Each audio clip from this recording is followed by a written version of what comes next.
पुंडलीकवरदे हरिविठ्ठल श्री ज्ञानदेव तुकाराम गोपाल कृष्ण भगवान की जय। मौली ज्ञानेश्वर महाराज की जय। जगतगुरु तुकाराम महाराज की जय। प्रारब्धेची जोडे धन, प्रारब्धेची जोडे धन, प्रारब्धेची वाडे मान, सोस करीसी वाया, भज मना पंढरी राया। प्रारब्धेची होय सुख, प्रारब्धेची पावे दुःख, सोस करीसी वाया, भज मना पंढरी राया।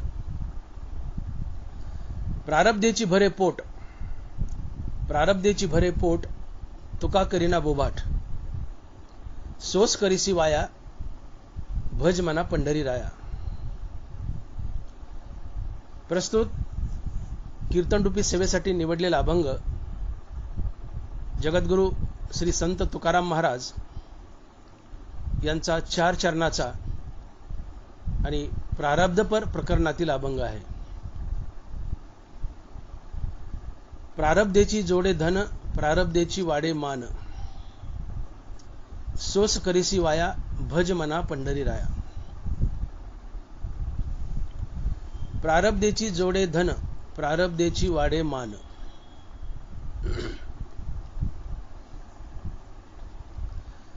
ज्ञानवराय म्हणतात का बीजची झाले तरू अथवा भांगारची अलंकारू, तैसा मज एकाचा विस्तारू ते हे जग। अर्थात संपूर्ण झाड म्हणजे एका बीजाचा विस्तार असतो, तसं संपूर्ण जग म्हणजे एका भगवंताचा विस्तार असतो। अर्थात संपूर्ण मानवजात एका भगवंताची लेकरे आहेत। मग जगातील संपूर्ण मानवजात जर एकाच भगवंताची लेकरं आहेत, तर या माणसात एवढी विषमता का दिसून येते? कोणी श्रीमंत, कोणी गरीब, कोणी सुंदर तर कोणी कुरूप, प्रत्येकास वेगवेगळे भोग व वेगवेगळे रोग, कोणास प्रसिद्धी व पदे तर कोणास काहीच नाही। अशी विषमता माणसात का दिसून येते? तर याचं कारण ज्याचं त्याचं आपापलं भिन्न भिन्न प्रारब्ध, ज्याचं त्याचं आपापलं भिन्न भिन्न प्रारब्ध। तुकोबाराय एका अभंगातून बोलतायत, कुंभ अवघा एक आवा, पाकी एकी गू फेडावा, ऐसे भिन्न भिन्न साठे, केले प्रारब्धाने वाटे। हिरे दगड एक खानी, कैचे विजातीला पाणी, तुका म्हणे शिरी, एक एकाची पायरी। महाराज म्हणतात की कुंभ अवघा एक आवा, पाकी एकी गू फेडावा। कुंभाराच्या आव्यामध्ये एकाच मातीपासून बनलेली समान गाडगे असतात, परंतु त्यातली काही गाडगे स्वयंपाकाला जातात आणि काही गाडगे गू भरायला जातात। शब्द तुकोबारायाचा आहे, कुंभ अवघा एक आवा, पाकी एकी गू फेडावा। कुंभाराच्या आवातली सगळीच गाडगे एकाच मातीपासून बनलेली असतात, एक समान असतात, तरी सुद्धा त्यातली काही गाडगे स्वयंपाकाला जातात, काही गाडगे गू भरायला जातात। असं का होतं? तर तुकोबाराय म्हणतात त्या गाडग्याचं आपापलं भिन्न भिन्न प्रारब्ध। हिरा आणि दगड एकाच खाणीत सापडतो, हिरे दगड एक खाणी, कैचे विजातीला पाणी। हिरा आणि दगड एकाच खाणीत सापडतो, परंतु हिरा राजाच्या मुकुटात जातो, देवाच्या मुकुटात बसतो, आणि दगड पायरीला बसतो आणि पायाखाली तुडवल्या जातो। असं का? तर हेही त्या हिऱ्याचं आणि दगडाचं आपापलं भिन्न भिन्न प्रारब्ध। आणि म्हणून मनुष्यजात एकाच भगवंताची लेकरे आहेत, तरी सुद्धा माणसा माणसात विषमता दिसून येते. याचं कारण ज्याचं त्याचं आपापलं भिन्न भिन्न प्रारब्ध. कोणी श्रीमंत तर कोणी गरीब, कोणी सुंदर तर कोणी कुरूप, प्रत्येकास वेगवेगळे रोग व वेगवेगळे भोग, कोणास प्रसिद्धी व पदे तर कोणास काहीच नाही. याचं कारण का? सगळी माणसं एकाच देवाची लेकरं असून सुद्धा त्यांच्यात विषमता दिसून येते. याचं कारण ज्याचं त्याचं आपापलं भिन्न भिन्न प्रारब्ध. हिरा आणि दगड एकाच खाणी सापडतात, पण हिरा राजाच्या देवाच्या मुकुटात जातो, दगड पायरीला जातो आणि पायाखाली तोडला जातो. असं का? तर हे हिऱ्याचं आणि दगडाचं आपापलं भिन्न भिन्न प्रारब्ध. तसे माणसा माणसातही विषमता दिसते. जरी माणसं एकाच भगवंताची लेकरं असली तरी माणसा माणसात विषमता दिसते. याचं कारण प्रत्येक मनुष्याचं आपापलं वैयक्तिक प्रारब्ध. या प्रारब्धामुळे माणसा माणसात विषमता आणि भिन्नता दिसून येते. सुप्रसिद्ध कवी गदी माडगुळकर म्हणतात, मुखी कुणाच्या पडते लोणी, कुणामुखी अंगार, विठ्ठला तू वेडा कुंभार. घटाघटाचे रूप आगळे, प्रत्येकाचे दैव वेगळे. मुखी कुणाच्या पडते लोणी, कुणामुखी अंगार, विठ्ठला तू वेडा कुंभार. प्रत्येकाचे दैव वेगळे. या दैवामुळं कुणाच्या तोंडात विस्तव पडतो तर कुणाच्या तोंडात लोणी पडतं. आणि या दैवामुळं, या प्रारब्धामुळं, या नशिबामुळं माणसात विषमता दिसून येते. कुणी श्रीमंत, कुणी गरीब, कुणी सुंदर तर कुणी कुरूप, प्रत्येकास वेगवेगळे रोग व वेगवेगळे भोग, कोणास प्रसिद्धी व पदे तर कोणास काहीच नाही. ही विषमता का दिसते माणसा माणसात? याचं कारण प्रत्येकाचे दैव वेगळे, ज्याचं त्याचं आपापलं भिन्न भिन्न प्रारब्ध. ऐसे भिन्न भिन्न साठे केले प्रारब्धाने वाटे. नशिबानं वाटणी केली असती आणि म्हणून ही माणसा माणसात विषमता दिसते, जरी मनुष्य एकाच देवाची संतान असला तरीही. एकच पाणी, ते मिरचीला दिलं तिखट बनतं, तेच पाणी उसाला दिलं गोड बनतं, तेच पाणी कारल्याला दिलं कडू बनतं. पाणी एकच आहे, पण या पदार्थानुसार पाण्याची चव बदलते. पाणी या वेगवेगळ्या पदार्थानुसार, पाणी एकच आहे, पाणी एकच आहे, पण या वेगवेगळ्या पदार्थानुसार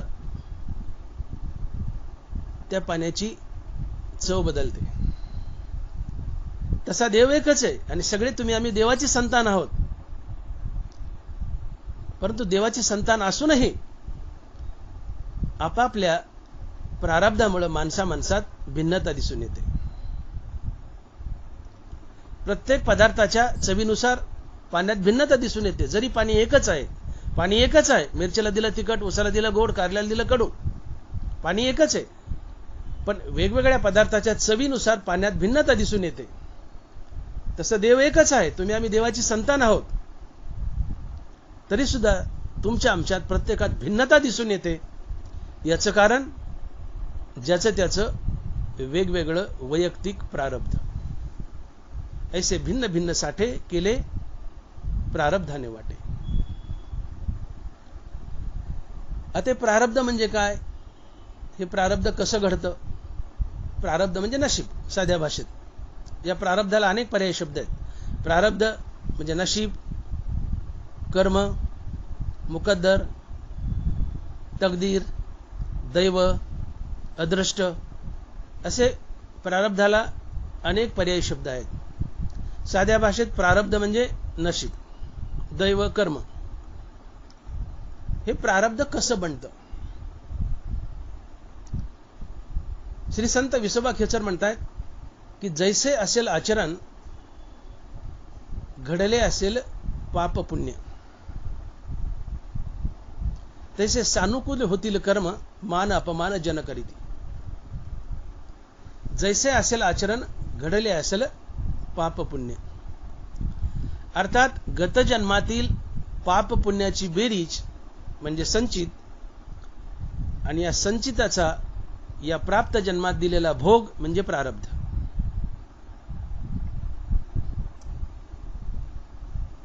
ज्ञानोबाराय ज्ञानेश्वरीच्या 8व्या अध्यायात एक रूपक करतायत.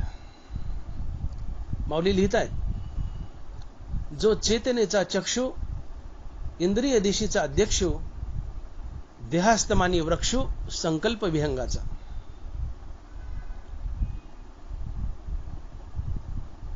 आम्ही लहान असताना खेडेगावात पाहायचो की दिवस मावळाच्या वेळेला गावाच्या जवळ एखादं जर मोठं झाड असेल, विशाल वडाचं वगैरे कशाचं एखादं मोठं झाड असेल, तर सायंकाळी सगळे पक्षी येऊन त्या झाडावर बसायचे. आणि लहानपणी आम्ही म्हणायचो, बघा बघा बघा बघा, कावळ्याची शाळा भरली, कावळ्याची शाळा भरली.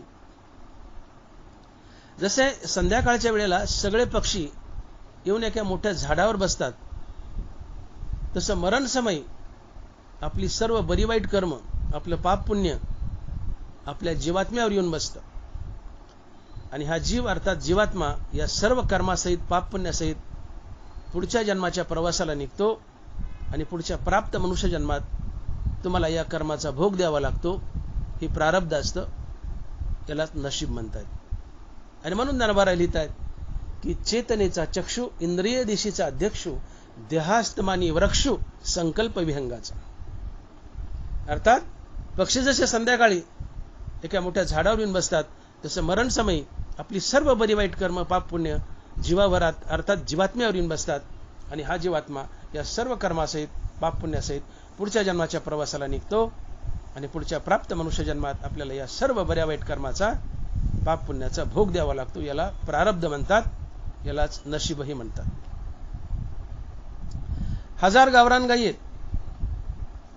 1000 गावरान गायीमध्ये एका गायीचं वासरू सोडा, ते बरोबर अचूकरित्या आपल्याच आईला शोधतं, आपल्याच आईच्या कासेत तोंड घालतं. परंतु गाय जर जर्सी असेल आणि तिचं वासरू सोडलं, तर ते मालकाच्याच कासात तोंड घालतं. गाय जाऊ द्या, मालकाच्याच कासात तोंड घालतं. का? ते क्रॉस असते, त्याला खानदान नसते, ते मालकाच्याच कासात तोंड घालतं. गाताड असते ते. किंवा म्हशीचं टोनग घ्या, ते वगारू जर सोडलं तर ते कोणत्याही म्हशीच्या कासात तोंड घालतं आणि लाथा खातं. लात खात खात रॉंग नंबर लावीत शेवटी जी म्हसाड लात मारायची नाही ती त्याची आई ठरते. हे म्हशीचं टोनग. पण गावरान गायचं तसं नाहीये. 1000 गावरान गाय असू द्या, तिचं वासरू सोडा, ते अचूकरित्या आपलीच आई शोधतं आणि बरोबर तिच्या कासेत तोंड घालतं. तसं तुमच्या हातून घडलेलं कर्म अचूकरित्या तुम्हाला शोधतं आणि बरोबर त्याचा फळभोग देतं. आणि म्हणून ज्ञानोबा लिहितायत की केले काम्य कर्म तैसे, फळ भोगावया धरणे वैसे, न फिडिता जैसे ऋण ओसंडेना. एखादा सावकार असतो आणि त्याचं कर्ज आहे तुमच्यावर, आणि तो तुमच्या घरी आला कर्ज मागायला, आणि तुमच्यापाशी पैसे नाहीत. तुम्ही नाही म्हणतायत, पुन्हा देतो म्हणतायत, पण सावकार हलत नाही. तो खळ घेऊन तुमच्या दारात बसतो, मेक मोगरी घेऊन तुमच्या दारात बसतो, खळ घेऊन दारात बसतो. चल काढ माझे पैसे, काढ माझे पैसे, राहिलं मुद्दल पण व्याज तरी दे, काढ माझे पैसे. सावकार जसा तुमच्या दारात खळ घेऊन बसतो, काढ माझे पैसे, काढ माझे पैसे, तसं हातून घडलेलं कर्म तुमच्या जीवनात खळ घेऊन बसतं आणि ते म्हणतं भोग मला, भोग मला. अर्थात आपल्या हातून घडलेल्या कर्माचा आपल्याला भोग द्यावाच लागतो. आणि म्हणून जीवन जगताना एक वेळेस तुम्ही देवाला भिवू नका. म्हणजे भिवू नका असं नाही, भ्या, पण त्यातली एक अतिरेक सांगतो मी की एक वेळेस तुम्ही देवाला भिवू नका, पण कर्माला भ्या. एक वेळेस तुम्ही देवाला नाही घाबरलं चालेल, पण कर्माला घाबरा. कारण हातून कर्म घडलं की त्याचा अचूक भोग द्यावाच लागतो. कमानीतून बाण सुटला की तो निशाणा भेदतो, तसं हातून कर्म घडलं की त्याचा फळभोग द्यावाच लागतो. जसं 1000 गावरान गाईत अचूकरित्या वासरू आपलीच आई शोधतं आणि तिला पितं, तसं तुम्ही कुठे असा कर्म अचूकरित्या तुम्हाला शोधतं आणि त्याचा फळभोग देतच. मग ते कर्म चांगलं असो किंवा वाईट असो, फळभोग द्यावाच लागतो. केले काम्य कर्म तैसे फळ भोगावया धरणे बैसे न फिडिता जैसे ऋण ओसंडेना. आणि म्हणून कर्म करताना प्रत्येक वेळेला पाय फुकून टाका. आपण काय करतो याचा 1000 वेळेस विचार करा आणि ते कर्म करा. वेड्यासारखं काही करू नका. कर्म करताना फुकून कर्म करा. विचार करून पाय टाका आपण काय करायलोय. चुकीचे कर्म घडले तर त्याचा फळभोग द्यावा लागतो दुःखाच्या रूपात, पापाच्या रूपात. कारण ननवरा म्हणतात की वांचून देत घेत आणि निभ्रांत नाही सम्यक हे तर कर्माची फळ सूचक मनुष्य लोक. ननवराची उई पुन्हा आहे का? वांचून देत घेत आणि निभ्रांत नाही सम्यक हे तर कर्माची फळ सूचक मनुष्य लोकी. मृत्यू लोकात, मनुष्य लोकात तुम्हाला देणारा आणि घेणारा जर कोण असेल तर ती फक्त तुमची कर्म आहेत, देव नाही. देव तुमच्या हृदयात साक्षी भावना उभा आहे. तो तुमच्याकडे बघत असतो. तो तुम्हाला चांगले कर्म म्हणत नाही, वाईट कर्म म्हणत नाही. फक्त तुम्ही काय करता याचा कारकून बनवून हृदयात उभा राहून हिशोब ठेवतो आणि त्याचा अचूकरित्या फळभोग देतो. देव साक्षी भावना उभा आहे. चांगलं केलं शाबासकी देत नाही, वाईट केलं नाव ठेवत नाही, चांगलं करा म्हणत नाही, वाईट करा म्हणत नाही. तो तुम्हाला जगवण्यासाठी साक्षी भावना हृदयात उभा असतो. देवा जसा साक्षी भावने घरातल्या माणसाकडे बघत असतो, काय करायचं करा, तो टोकत नाही. तसा देव साक्षी भावना हृदयात उभा आहे. तो तुम्हाला टोकत नाही, फक्त बघतो काय करतात ते टिपण ठेवतो आणि त्याचा हिशोब घेतो, त्याचा फळभोग देतो. तैसे समस्त या भजना मी साक्षीभूत पय अर्जुना येत प्रतिफळे भावना आपुलाली. देव साक्षी भावना उभा आहे. तो चांगलं केलं शाबासकी देत नाही, वाईट केलं नाव ठेवत नाही, काय करायचं करा म्हणतो. कर्म करण्याच्या बाबतीत आम्ही स्वतंत्र आहेत, पण फळभोगाच्या बाबतीत आम्ही परतंत्र आहेत. मग तिथं म्हणता येत नाही की हेच कर्म मी भोगेल, तेच कर्म मी भोगेल. नाही नाही नाही, कर्मभोगाच्या बाबतीत आम्ही स्वतंत्र आहेत, परंतु फळभोगाच्या बाबतीत परतंत्र आहेत. तिथं स्वातंत्र्य नाहीये की याचाच फळभोग देईल, चांगल्याच कर्माचा फळभोग देईल, वाईट कर्माचा फळभोग देणार नाही, असं नाही. कर्म चांगला असो वाईट असो त्याचा फळभोग द्यावाच लागतो. चांगलं कर्म असेल सुखाच्या पुण्याच्या रूपात फळभोग द्यावा लागेल, वाईट कर्म असेल पापाच्या दुःखाच्या रूपात फळभोग द्यावा लागेल, पण फळभोग द्यावा लागेल. आणि म्हणून कर्म करताना 1000 वेळेस विचार करा की आपल्या हातून कर्म चांगलं घडते का चूक घडते.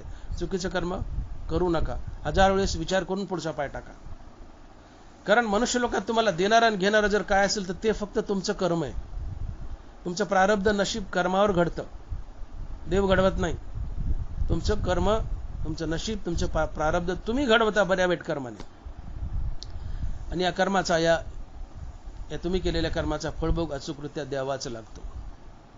म्हणून मी पुन्हा पुन्हा बोललो की एक वेळेस देवाला नाही घाबरलं तर चालतं, पण कर्माला घाबरा. कारण मृत्यू लोकात देणारं घेणार फक्त कर्म आहे. जसं कर्म तसा फळभोग असतो. वांचून देत घेत आणि निभ्रांत नाही सम्यक येत कर्माची फळसूचक मनुष्य लोक.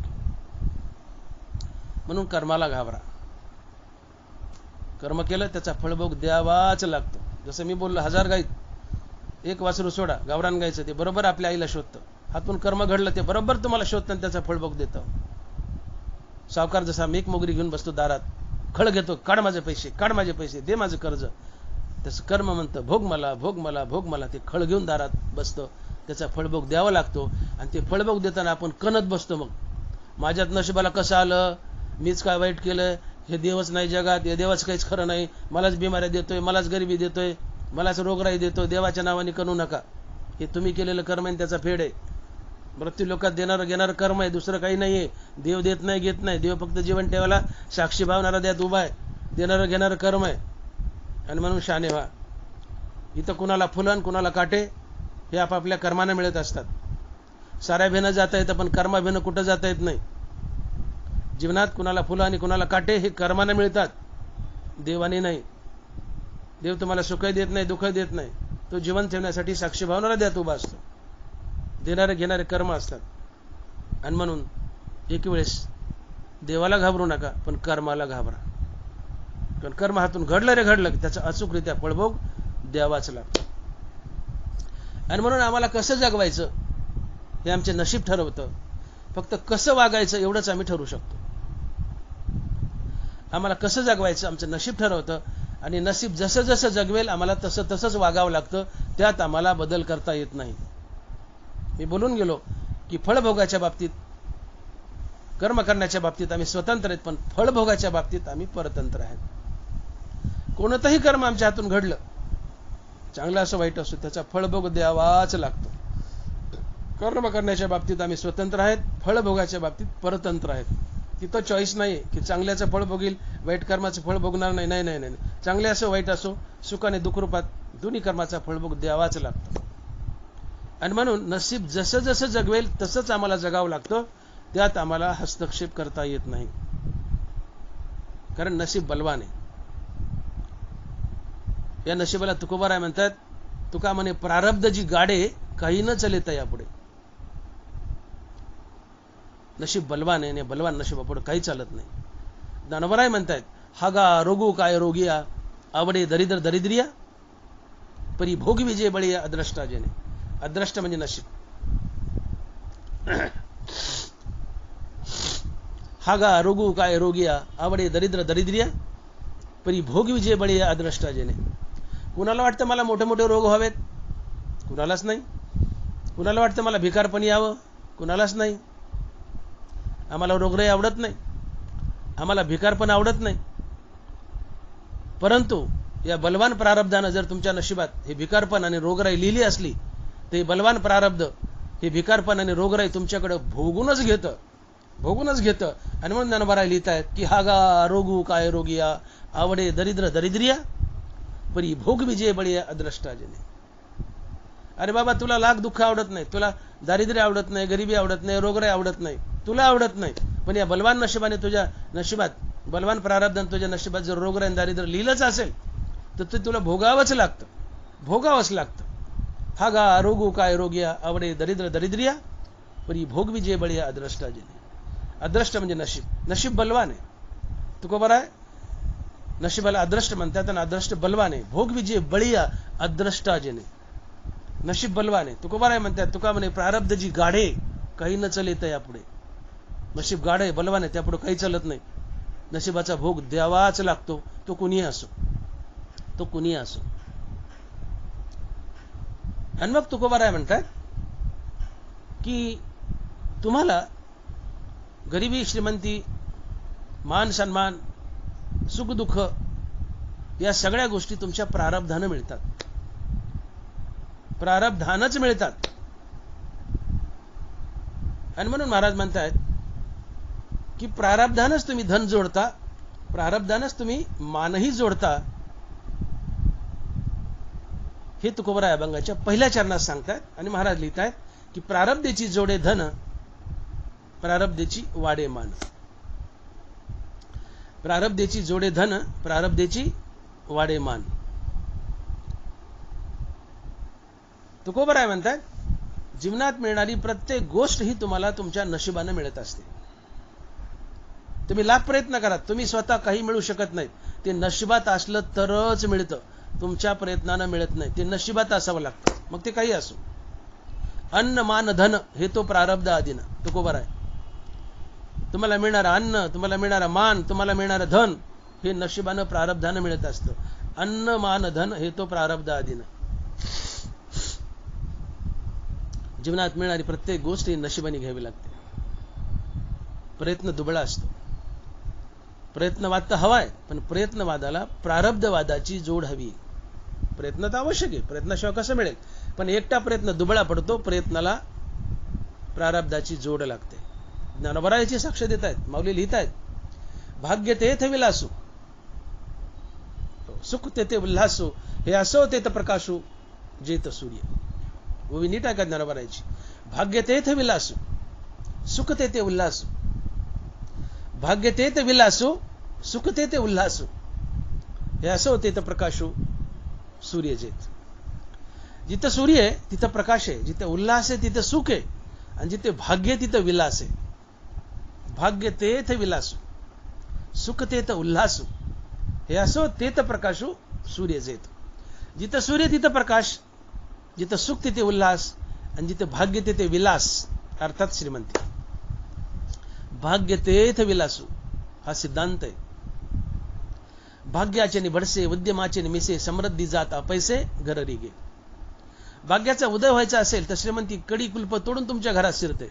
उद्योगधंदा निमित्त मात्र असतो. उद्यमाचे निमिसे, उद्योगधंदा निमित्त मात्र असतो. मिसे म्हणजे निमित्त. तुकोबाराय बोलले, व्यवसाय निमित्त फळ देत असे संचित. व्यवसाय धंदा निमित्त मात्र आहे. फळ देणारं संचित आहे, नशीब आहे, प्रारब्ध आहे. तुम्ही काही मिळू शकत नाही. नशिबात असेल तरच मिळतं. तुम्ही लाख पटकवा नाही मिळत. प्रयत्नाला प्रारब्धाची जोड लागतेच. माणसाला स्वबळावर श्रीमंत होता येत नाही, हा सिद्धांत आहे. आणि जर माणसाला स्वबळावर श्रीमंत होता आलं असतं तर आज जगातील प्रत्येक माणूस स्वबळावर श्रीमंत झालेला दिसला असता. आज जगामध्ये असे कितीतरी माणसं आहेत की रात्रंदिवस काबाड कष्ट करतायत. शारीरिक काबाड कष्ट, बौद्धिक काबाड कष्ट, दोन्ही काबाड कष्ट करतायत. पण रात्रंदिवस शारीरिक आणि बौद्धिक काबाड कष्ट करूनही असे कितीतरी माणसं आहेत की त्यांना फक्त दोन टायमाची भाकरी नशीब होते, त्यापेक्षा अधिक काही मिळत नाही. का बरं? कष्ट आहेत, शारीरिक आहेत, बौद्धिक आहेत, दोन्ही कष्ट आहेत. का श्रीमंत होता येईना? प्रयत्न आहे, परंतु प्रारब्ध अनुकूल नाहीये. प्रारब्ध अनुकूल असावं लागतं, तेव्हा तुम्हाला श्रीमंती लाभत असते. अन्यथा प्रारब्धाची मदत न घेता श्रीमंत होता आला असतं तर जगातील प्रत्येक माणूस श्रीमंत झाला असता. पण जगात हे चित्र दिसत नाहीये. अश्रीमंत लोक 10% असतात, 90% गरीब आहेत, 50% तर दरिद्र खाली आहेत. 2 टायमाच्या भाकरीचा प्रश्न आहे. का? दैव अनुकूल नसतं. भाग्य तेथ विलास. का निदैवाचे घरी न राहे लक्ष्मी, का सदैवाचे घरी राहे लक्ष्मी. दैववानाच्या घरी लक्ष्मी राहते, निदैवाच्या घरी लक्ष्मी राहत नाही. का? दैव अनुकूल नसते.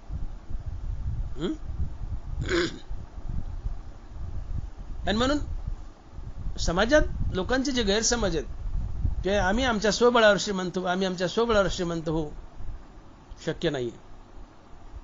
स्वबळावर कधीही श्रीमंत होता येत नाही. प्रयत्न आवश्यकच आहे, तुम्ही प्रयत्न कराच. पण नुसता प्रयत्न दुबळा आहे. त्या प्रयत्नाला प्रारब्धाची जोड हवी आहे.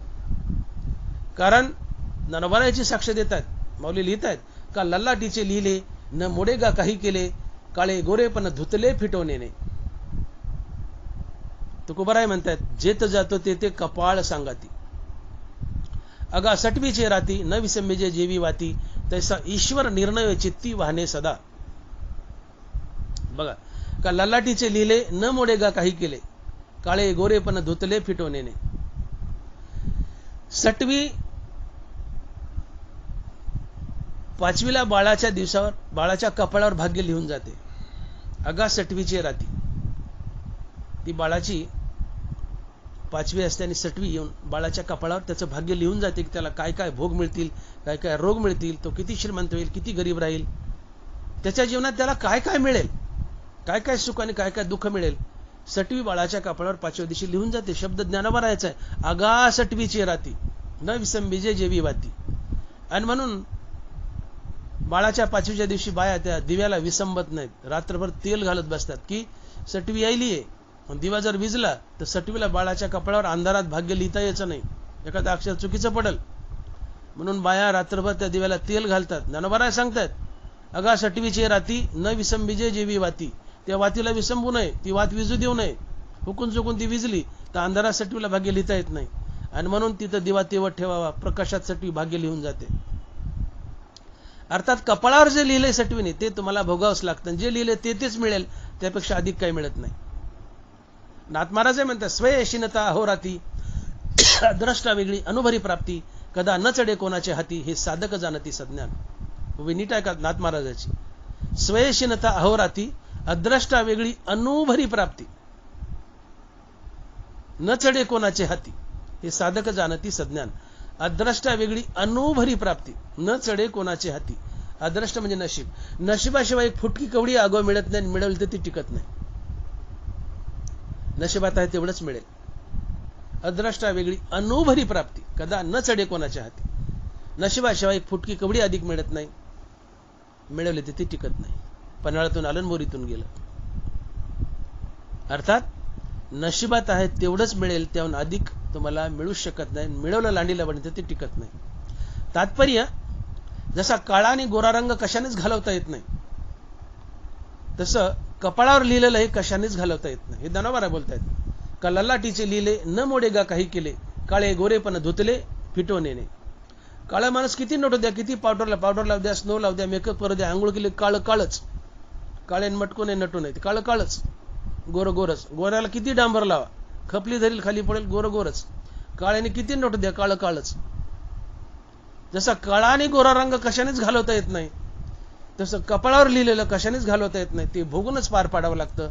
आणि कपाळावर जे लिहिलंय त्याप्रमाणे तुम्हाला भोग आणि रोग, सुख दुःख, श्रीमंती गरिबी लाभत असते. आणि म्हणून तुकोबाराय बोलतात की जेथे जातो तेथे कपाळ सांगती. जेथे जातो तेथे कपाळ सांगती. हे कपाळावर जे लिहिले ते आमच्या संगती असते. तसे तसे भोग मिळतात, तसे तसे रोग मिळतात, तसे तसे सुख दुःख, दारिद्र्य, श्रीमंती वगैरे मिळत असते. आणि म्हणून हा सिद्धांत आहे की भाग्य आहे, प्रयत्न आहे, पण प्रयत्नाला प्रारब्धाची जोड हवी. प्रयत्नाला प्रारब्धाची जोड नसेल तर श्रीमंती स्वबळावर लाभत नाही. मी बोलून गेलो एकदा की असे जगात लाखो माणसं आहेत, करोडो माणसं आहेत की रात्रंदिवस शारीरिक मानसिक काबाड कष्ट करतात, पण एवढे काबाड कष्ट करूनही त्यांना 2 टायमाची मुश्किलीने भाकरी नशीब होते. त्यापेक्षा अधिक काही मिळत नाही. का? प्रयत्न आहे, पण प्रयत्नाला प्रारब्धाची जोड नाहीये. एकटा प्रयत्न दुबळा पडतो. प्रयत्नाला प्रारब्धाची जोड असली तरच तुम्हाला श्रीमंती लाभते, अन्यथा नाही. हा सिद्धांत आहे. आणि मग ज्ञानोबा लिहितात की भाग्य तेथ विलास. भाग्य अनुकूल असेल तरच विलास आहे, श्रीमंती आहे, अन्यथा नाही. तुम्ही लाख पटकावा, लाख प्रयत्न करा, तुम्ही सोन्याला हात लावला तर त्याची माती होईल, भाग्य अनुकूल नसेल तर. आणि भाग्य अनुकूल असेल तर मातीला हात लावा, त्याचं सोनं होईल. का? भाग्य अनुकूल. भाग्य तेथ विलास, ज्ञानोबाचे शब्द आहेत.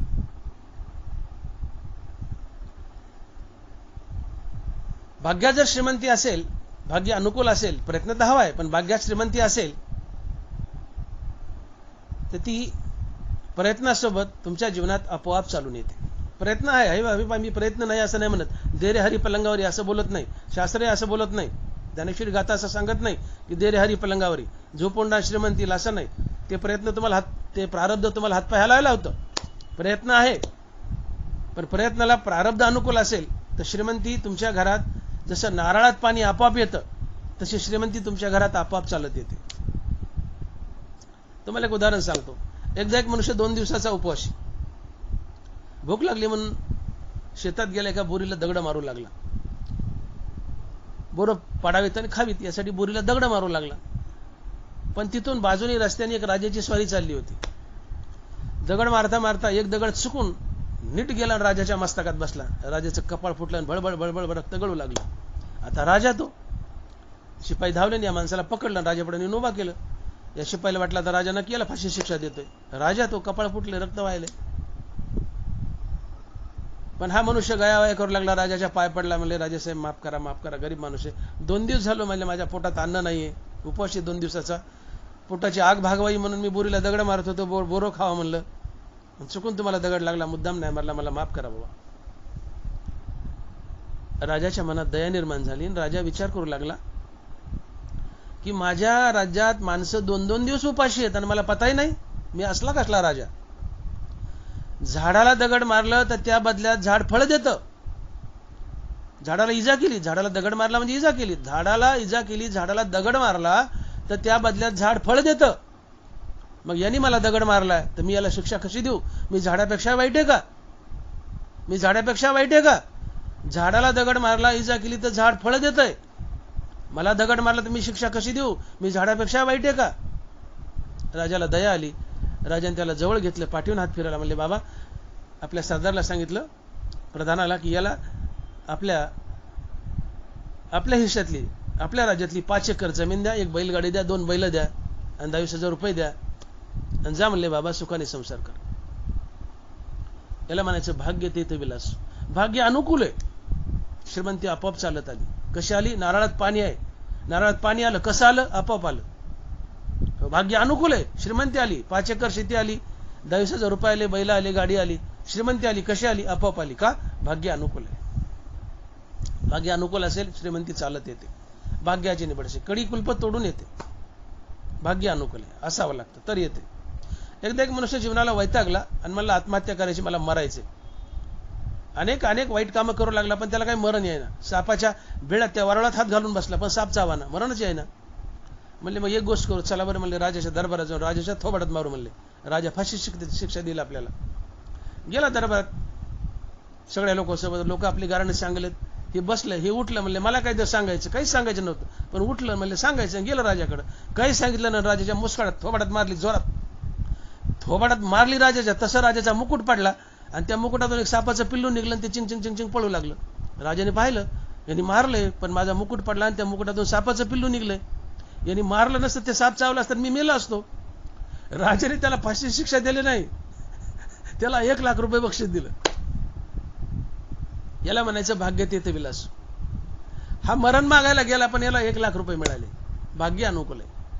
भाग्य तेथे विलास. भाग्याचे निवडसे, उद्यमाचे निमिसे, समृद्धी जाता पैसे घररी गे. व्यवसाय निमित्त फळ देतेसे संचित. तुकोबर आहे. भाग्यानुकूल असेल तर नारळात जसं आपोआप पाणी येतं, तसं श्रीमंती तुमच्या घरात आपोआप चालून येते. भाग्य अनुकूल असावं. प्रयत्नवाद तर हवाच, पण प्रयत्नाला प्रारब्धाची जोड हवी, तर आणि तर श्रीमंती लाभते, अन्यथा नाही. आणि जर आपल्या स्वबळावर श्रीमंती लाभत असती तर एका रस्त्याला 10 दवाखाने आहेत. 2-3 लोकांचे चांगले चालतात, 7-8 लोकांचं टमराळ वाजतं, कपाळाला हात लावून बसतात, खुर्चीत झोपा काढतात, रडत बसतात, नाही तर दवाखाने बंद करतात. एका गल्लीत 10-12 दुकानं असतात, जनरल स्टोअर, किराणा दुकान. 4-5 लोकांचे चांगले चालतात, 4-5 लोकांचं चालत नाही. का? प्रयत्न आहे, प्रारब्ध अनुकूल नाही. एकच डिग्री, एकच स्किल, एकच हँड, सगळे सर्जन आहेत, सगळे फिजिशियन आहेत, मोठ्या मोठ्या डिग्री आहेत, MBBS, MD, MS आहेत. एका लाईननी दवाखाने टाकलेत, 10-12 दवाखान्यात. 3-4 लोकांचे खूप तुफान चालतात, 7-8 लोकांचे चालतच नाही. आता काही लोक लबाड्या करून चालवतात, तो भाग निराळा, पण काही लोकांचे चालतात, काही लोकांचे चालत नाहीत. का? डिग्री एक, शिक्षण एक, सगळे एक आहे ना, पण कोणाचं चालतं कोणाचं नाही. का? प्रयत्न आहे, प्रारब्ध अनुकूल नाही. भाग्य तेथे विलास. भाग्य अनुकूल असावं, प्रयत्न असावा, त्याला प्रारब्धाची जोड असावी, श्रीमंती लाभते. आणि म्हणून तुकोबा म्हणतात की प्रारब्धेची जोडे धन. धन जोडायचं, नशीब अनुकूल लागतं. नशीब अनुकूल असेल तरच धन मिळेल, अन्यथा नाही. पहिल्या चरणात तुकोबा म्हणतात अभंगाच्या, प्रारब्धेची जोडे धन.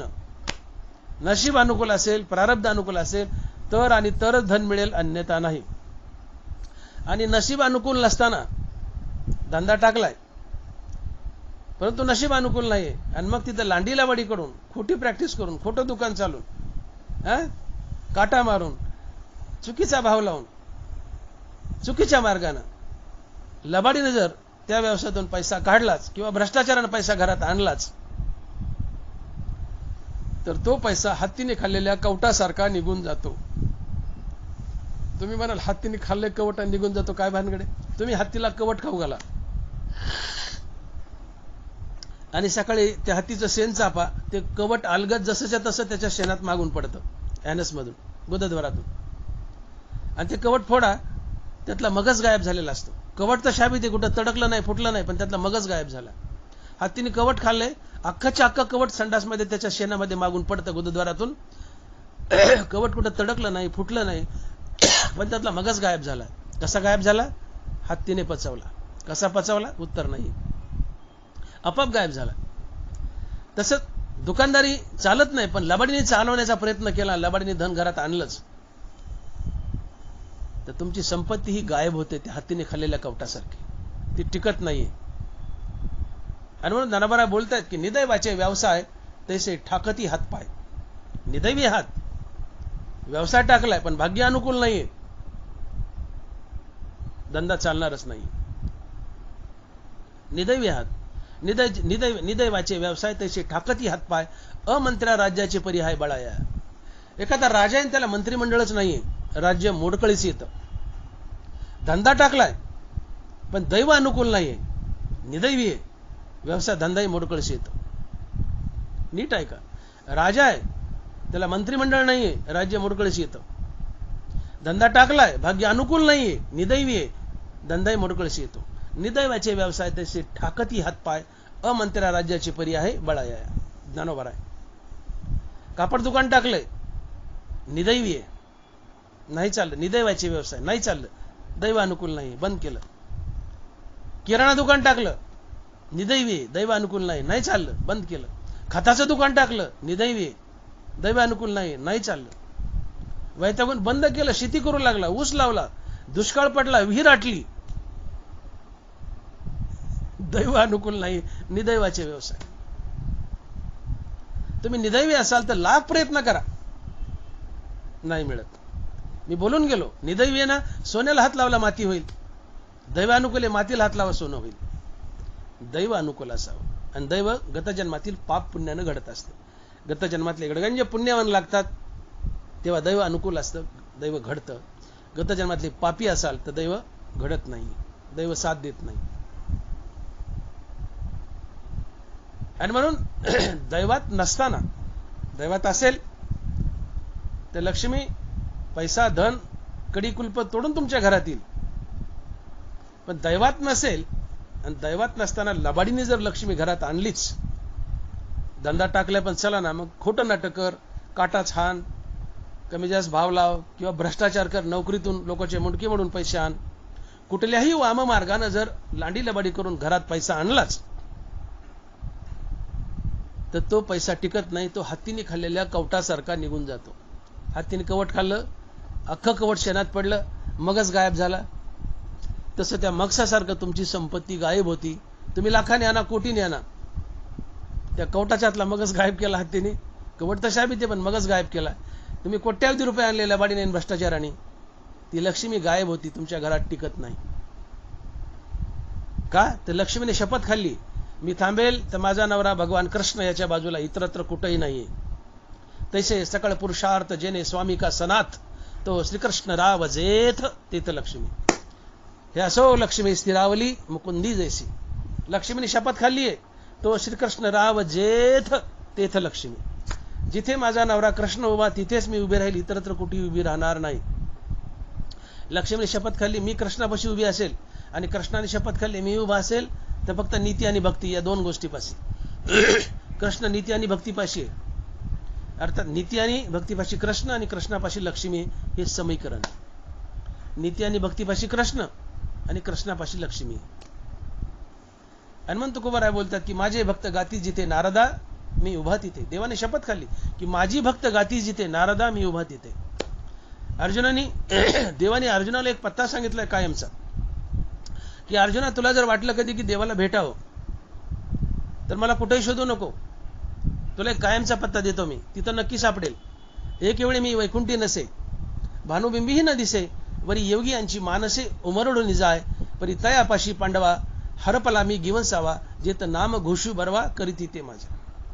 परी तयापाशी पांडवा हरपला मी गिवसावा, जेत नाम घोषू बरवा करीती ते माझा. एक वेळेस मी वैकुंठात नसेल, सूर्याच्या तेजात नसेल, योग्यांच्या ध्यानात नसेल, पण तिथं मात्र जरूर असेल की जिथं माझं जय जय राम कृष्ण हरी भजन चालू आहे. अर्थात देव आपल्या नामापाशी उभा आहे, देव भक्तीपाशी उभा आहे, देव नीतीपाशी उभा आहे. तुम्ही नीती हा शब्द फोडा, न अधिक इति बरोबर नीती. न म्हणजे नाही आणि इति म्हणजे शेवट. जिला कधीच शेवट नाही ती नीती असते. आणि जगात एकच वस्तू आहे की जिला कधीच शेवट नाही, ती आहे परमात्मा. आणि म्हणून परमात्मा नीती आहे, नीती हाच परमात्मा आहे. आणि म्हणून नाथ महाराज भागवतात बोलतायत, भगवान कृष्ण उद्धवाला सांगतायत की ते नीतीची नीती मी श्रीपती जाण निश्चिती उद्धवा. भगवान कृष्ण उद्धवाला म्हणतायत भागवतात की नीतीची ही मूर्ती म्हणते नीती मी कृष्ण आहे. अर्थात कृष्ण नीती आहे, नीती हा कृष्ण आहे. नीती हाच देव, देव हीच नीती. परमात्मा हीच नीती, नीती हाच परमात्मा. आणि म्हणून नीती आणि भक्तीपाशी कृष्ण उभा आहे आणि कृष्णापाशी लक्ष्मी उभी आहे, हे समीकरण आहे. मग तुम्ही लांडी लबाडी करून भ्रष्टाचारानं किंवा धंद्यामधून लबाडी करून जर पैसा घरात आणलाच, ही लक्ष्मी आबोले, तिला हात नाही पाय नाही, पिशवीत घातली आणली लांडी लबाडीने भ्रष्टाचाराने, खोट्या नाट्या मार्गाने, धंद्यातून असो भ्रष्टाचारातून असो कशातून असो आणली, पण ही लक्ष्मी आणल्या आणल्या घरात ढुंडाळा घेते, सारं घर ढुंडाळते, शोधते की या घरात माझा कृष्ण कुठं गुप्त रूपानं वास करतो का. प्रत्येक रूम मध्ये जाते, बेडरूम मध्ये जाईल, ड्रॉइंग रूम मध्ये जाईल, चौकात जाईल, टॉयलेट, टेरिस, एव्हरीवेअर, प्रत्येक ठिकाणी लक्ष्मी जाऊन शोधेल की माझा नवरा कृष्ण इथं आहे का. कारण तिने शपथ खाल्ली, जिथं कृष्ण तिथं मी उभी आहे. मग या घरात कृष्ण आहे का बघेल, ती शोधेल कृष्णाला.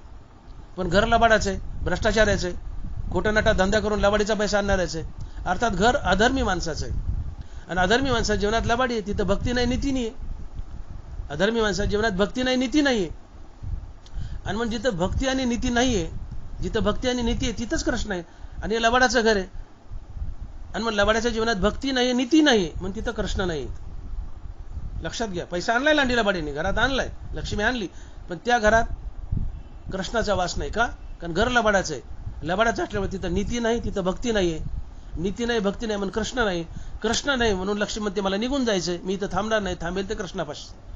कारण नीती आणि भक्तीपाशी कृष्ण, कृष्णापाशी लक्ष्मी आहे. मग जायचं कसं जायचं? तर लक्ष्मी त्या पापी माणसाच्या जीवनात, लबाड अर्थात भ्रष्टाचारी माणसाच्या जीवनात 5 शत्रू सोडते आणि निघून जाते. नाथ महाराज भागवतात लिहितायत की दायाद चोर राजा आगी अधर्मे रोग संचरे अंगी हे 5 जण 5 विभागी द्रव्य नाशा लागी पावती. हे दायाद या शब्दाचा अर्थ होतो, अर्थात ज्यांनी लबाडीने धन आणले त्याच्या धनाचा नाश करण्यासाठी लक्ष्मी त्याच्या जीवनात 5 शत्रू सोडते आणि या 5 शत्रूच्या मार्फत त्या धनाचा नाश करते, निघून जाते. यातला पहिला शत्रू दायाद. दायाद या शब्दाचा अर्थ होतो आपले भाऊबंद आणि आपली मुलं बाळ वाईट वागतात आणि आपला लबाडीचा पैसा वाईट मार्गात खर्च करतात आणि पैसा निघून जातो आणि आपल्याला भिकायला लावतात. आणि शिवाय त्या लबाडीने पैसा आणलेल्या माणसाला व्यसनं असतात, त्या व्यसनातही पैसा जातो. हा दायाद असतो. चोर, त्या लबाडीच्या पैशाची चोरी होते. दायाद चोर राजा, त्या लबाडीच्या पैशावर इन्कम टॅक्सची धाड पडते किंवा नोटबंदी होते. दायाद चोर राजा आगी, त्या लबाडीच्या पैशाला आग लागून ते धन जळतं, नाहीसं होतं. आणि 5वा आहे अधर्मे रोग संचरे अंगी हे 5 जण 5 विभागी द्रव्य नाशा लागी पावती. 5वा शत्रू आहे त्या अधर्मी माणसाला नाना प्रकारचे रोग होतात, मग ते रोग दुरुस्त करण्यात त्याचा सारा पैसा खर्च होतो आणि तो भिकायला लागतो आणि म्हणून लबाडीचं टिकत नाही. दायाद चोर राजा आगी अधर्मे रोग संचरे अंगी हे 5 जण 5 विभागी द्रव्य नाशा लागी पावती. तुम्ही लबाडीने आणलंय, धंदा नाही चालत, लबाडीने धंदा केला आणि आणलाय पैसा, तुम्ही भ्रष्टाचार केला, पैसा आणलाय, पण दायाद चोर राजा आगी या 5 शत्रू मार्फत या धनाचा नाश होतो, धन निघून जातं आणि तुम्ही भिकायला लागतात. यालाच म्हणतात हरामाचं पचत नाही. पन्हाळातून आलं, मुरीतून गेलं. जसं हत्तीने कवट खाल्लं, अलगत कवट बाहेर पडलं, मधला मगच गायब झाला. तुम्ही लबाडीने भ्रष्टाचार पैसा घरात आणलाय, पण तो त्या हत्तीने खाल्लेल्या कवटासारखा गायब होतो, तो पचत नाही, निघून जातो. याला म्हणायचं हरामाचं पचत नाही. आणि म्हणून लबाडी करू नका, भ्रष्टाचार करू नका. भ्रष्टाचार केलाय पण अवलाद वायाला गेली, काय उपयोग झाला?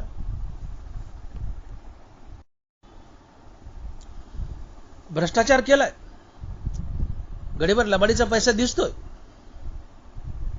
तुम्हाला आनंद वाटतो, पण नुकसान काय झालंय? अवलाद वायाला गेली. बाप जगतो ते अवलादीसाठी. मनुष्याच्या जीवनातलं सगळ्यात मोठं अट्रॅक्शन जर काय असेल तर ती आहे अवलाद. आणि आपल्या डोळ्यापुढं आपली अवलाद जर नंगानाच करू लागली तर बाप अर्ध्या आयुष्यात झुरून मरतो. दायाद हा शत्रू सांगितला मी, 5 शत्रू आहेत. दायाद चोर राजा आगी अधर्मे रोग संचरे अंगी या 5 शत्रूच्या मार्फत लक्ष्मी तुमच्या अधर्माच्या धनाचा नाश करते. यातला दायाद शत्रू फार वाईट आहे. दायाद म्हणजे आपले भाऊबंद आपल्या वाईटावर टपतात, काट्या कोरड्या करतात, आपलं धन लुटतात, आपल्याला कंगाल करतात. आणि लक्ष्मी आपल्या अवलादीला दुर्बुद्धी फोडते, बाई बाटली ताटली अशा वाईट मार्गाला झुकवते आणि तुमचा पैसा खर्च करायला लावते आणि तुम्हाला भिकायला लावते. लबाडीचा भ्रष्टाचाराचा पैसा घरात आलाय, तुम्हाला आनंद झालाय, गडीभर पैसा दिसतो, पण अवलाद व्हायला गेली आणि आपल्या डोळ्यापुढं आपली अवलाद व्हायला गेली. हे दुःख पाहून बाप अर्ध्या आयुष्यात झुरून मरतो. बापाचं सगळ्यात मोठं दुःख जर काय असेल तर आपल्या डोळ्यापुढे आपली अवलाद वाईट वागणं. कारण बाप जगतच असतो अवलादीसाठी, त्याचं सगळ्यात मोठं अट्रॅक्शन असते अवलाद. पण अवलाद बाई बाटली ताटली इकडे झुकली, हे दुःख बापाला सहन होत नाही. बाप अर्ध्या आयुष्यात झुरून मरतो, गुडघ्यात मान घालतो आणि म्हणतो, अरे पोरा या पैशाचं नको असं वाटोळं करू, अरे पोरा या पैशाचं नको असं वाटोळं करू, हा पैसा मिळवण्यासाठी मी लई लोकांचे मुंडके मोडलेत, हा पैसा मिळवण्यासाठी मी लई लोकांचे मुंडके मोडलेत. पोरग म्हणतात जरा दम काढ, तुझंच मुंडकं मोडायचं बाकी, जरा दम काढ. पोरग बापाच्या मुंडक्यावर पाय देतं, म्हणतं काढ चावी, आणि बापाचं मुंडकं मोडतच पैसा घेतं आणि वाम मार्गात बाई बाटली ताटली अशा मार्गात खर्च करून टाकतं. पोटी वाईट अवलाद येणं, नालायक अवलाद येणं ही बापाला अधर्मानं वागल्याची फेड असते. तुम्ही अधर्मानं, लबाडीनं, भ्रष्टाचारानं घरात पैसा आणाल तर लक्ष्मी तुमच्या अवलादीला दुर्बुद्धी फोडेल. लक्ष्मी तुमच्या अवलादीला दुर्बुद्धी फोडेल आणि निघून जाईल. का? लक्ष्मीने शपथ खाल्ली थांबेल तर कृष्णापाशी, कृष्णाने शपथ खाल्ली थांबेल तर नीती आणि भक्तीपाशी. घर लबाडाचं आहे, अधर्मी माणसाचं आहे, भ्रष्टाचारी माणसाचं आहे, म्हणून त्याच्या जीवनात नीती नाही, भक्ती नाही.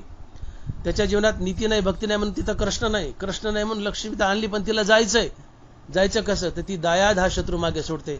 अर्थात भाऊबंद आपल्या वाईटावर टपतात, तुमचं धन लुटतात, तुम्हाला कंगाल करतात, भिकायला लावतात, आणि तुमची अवलाद लक्ष्मी तुमच्या अवलादीला दुर्बुद्धी फोडते, ती अवलाद बाई बाटली ताटली अशा वाईट मार्गाला झुकते आणि तुमच्या धनाचा नाश करते आणि शेवटी तुम्ही भिकायला लागता.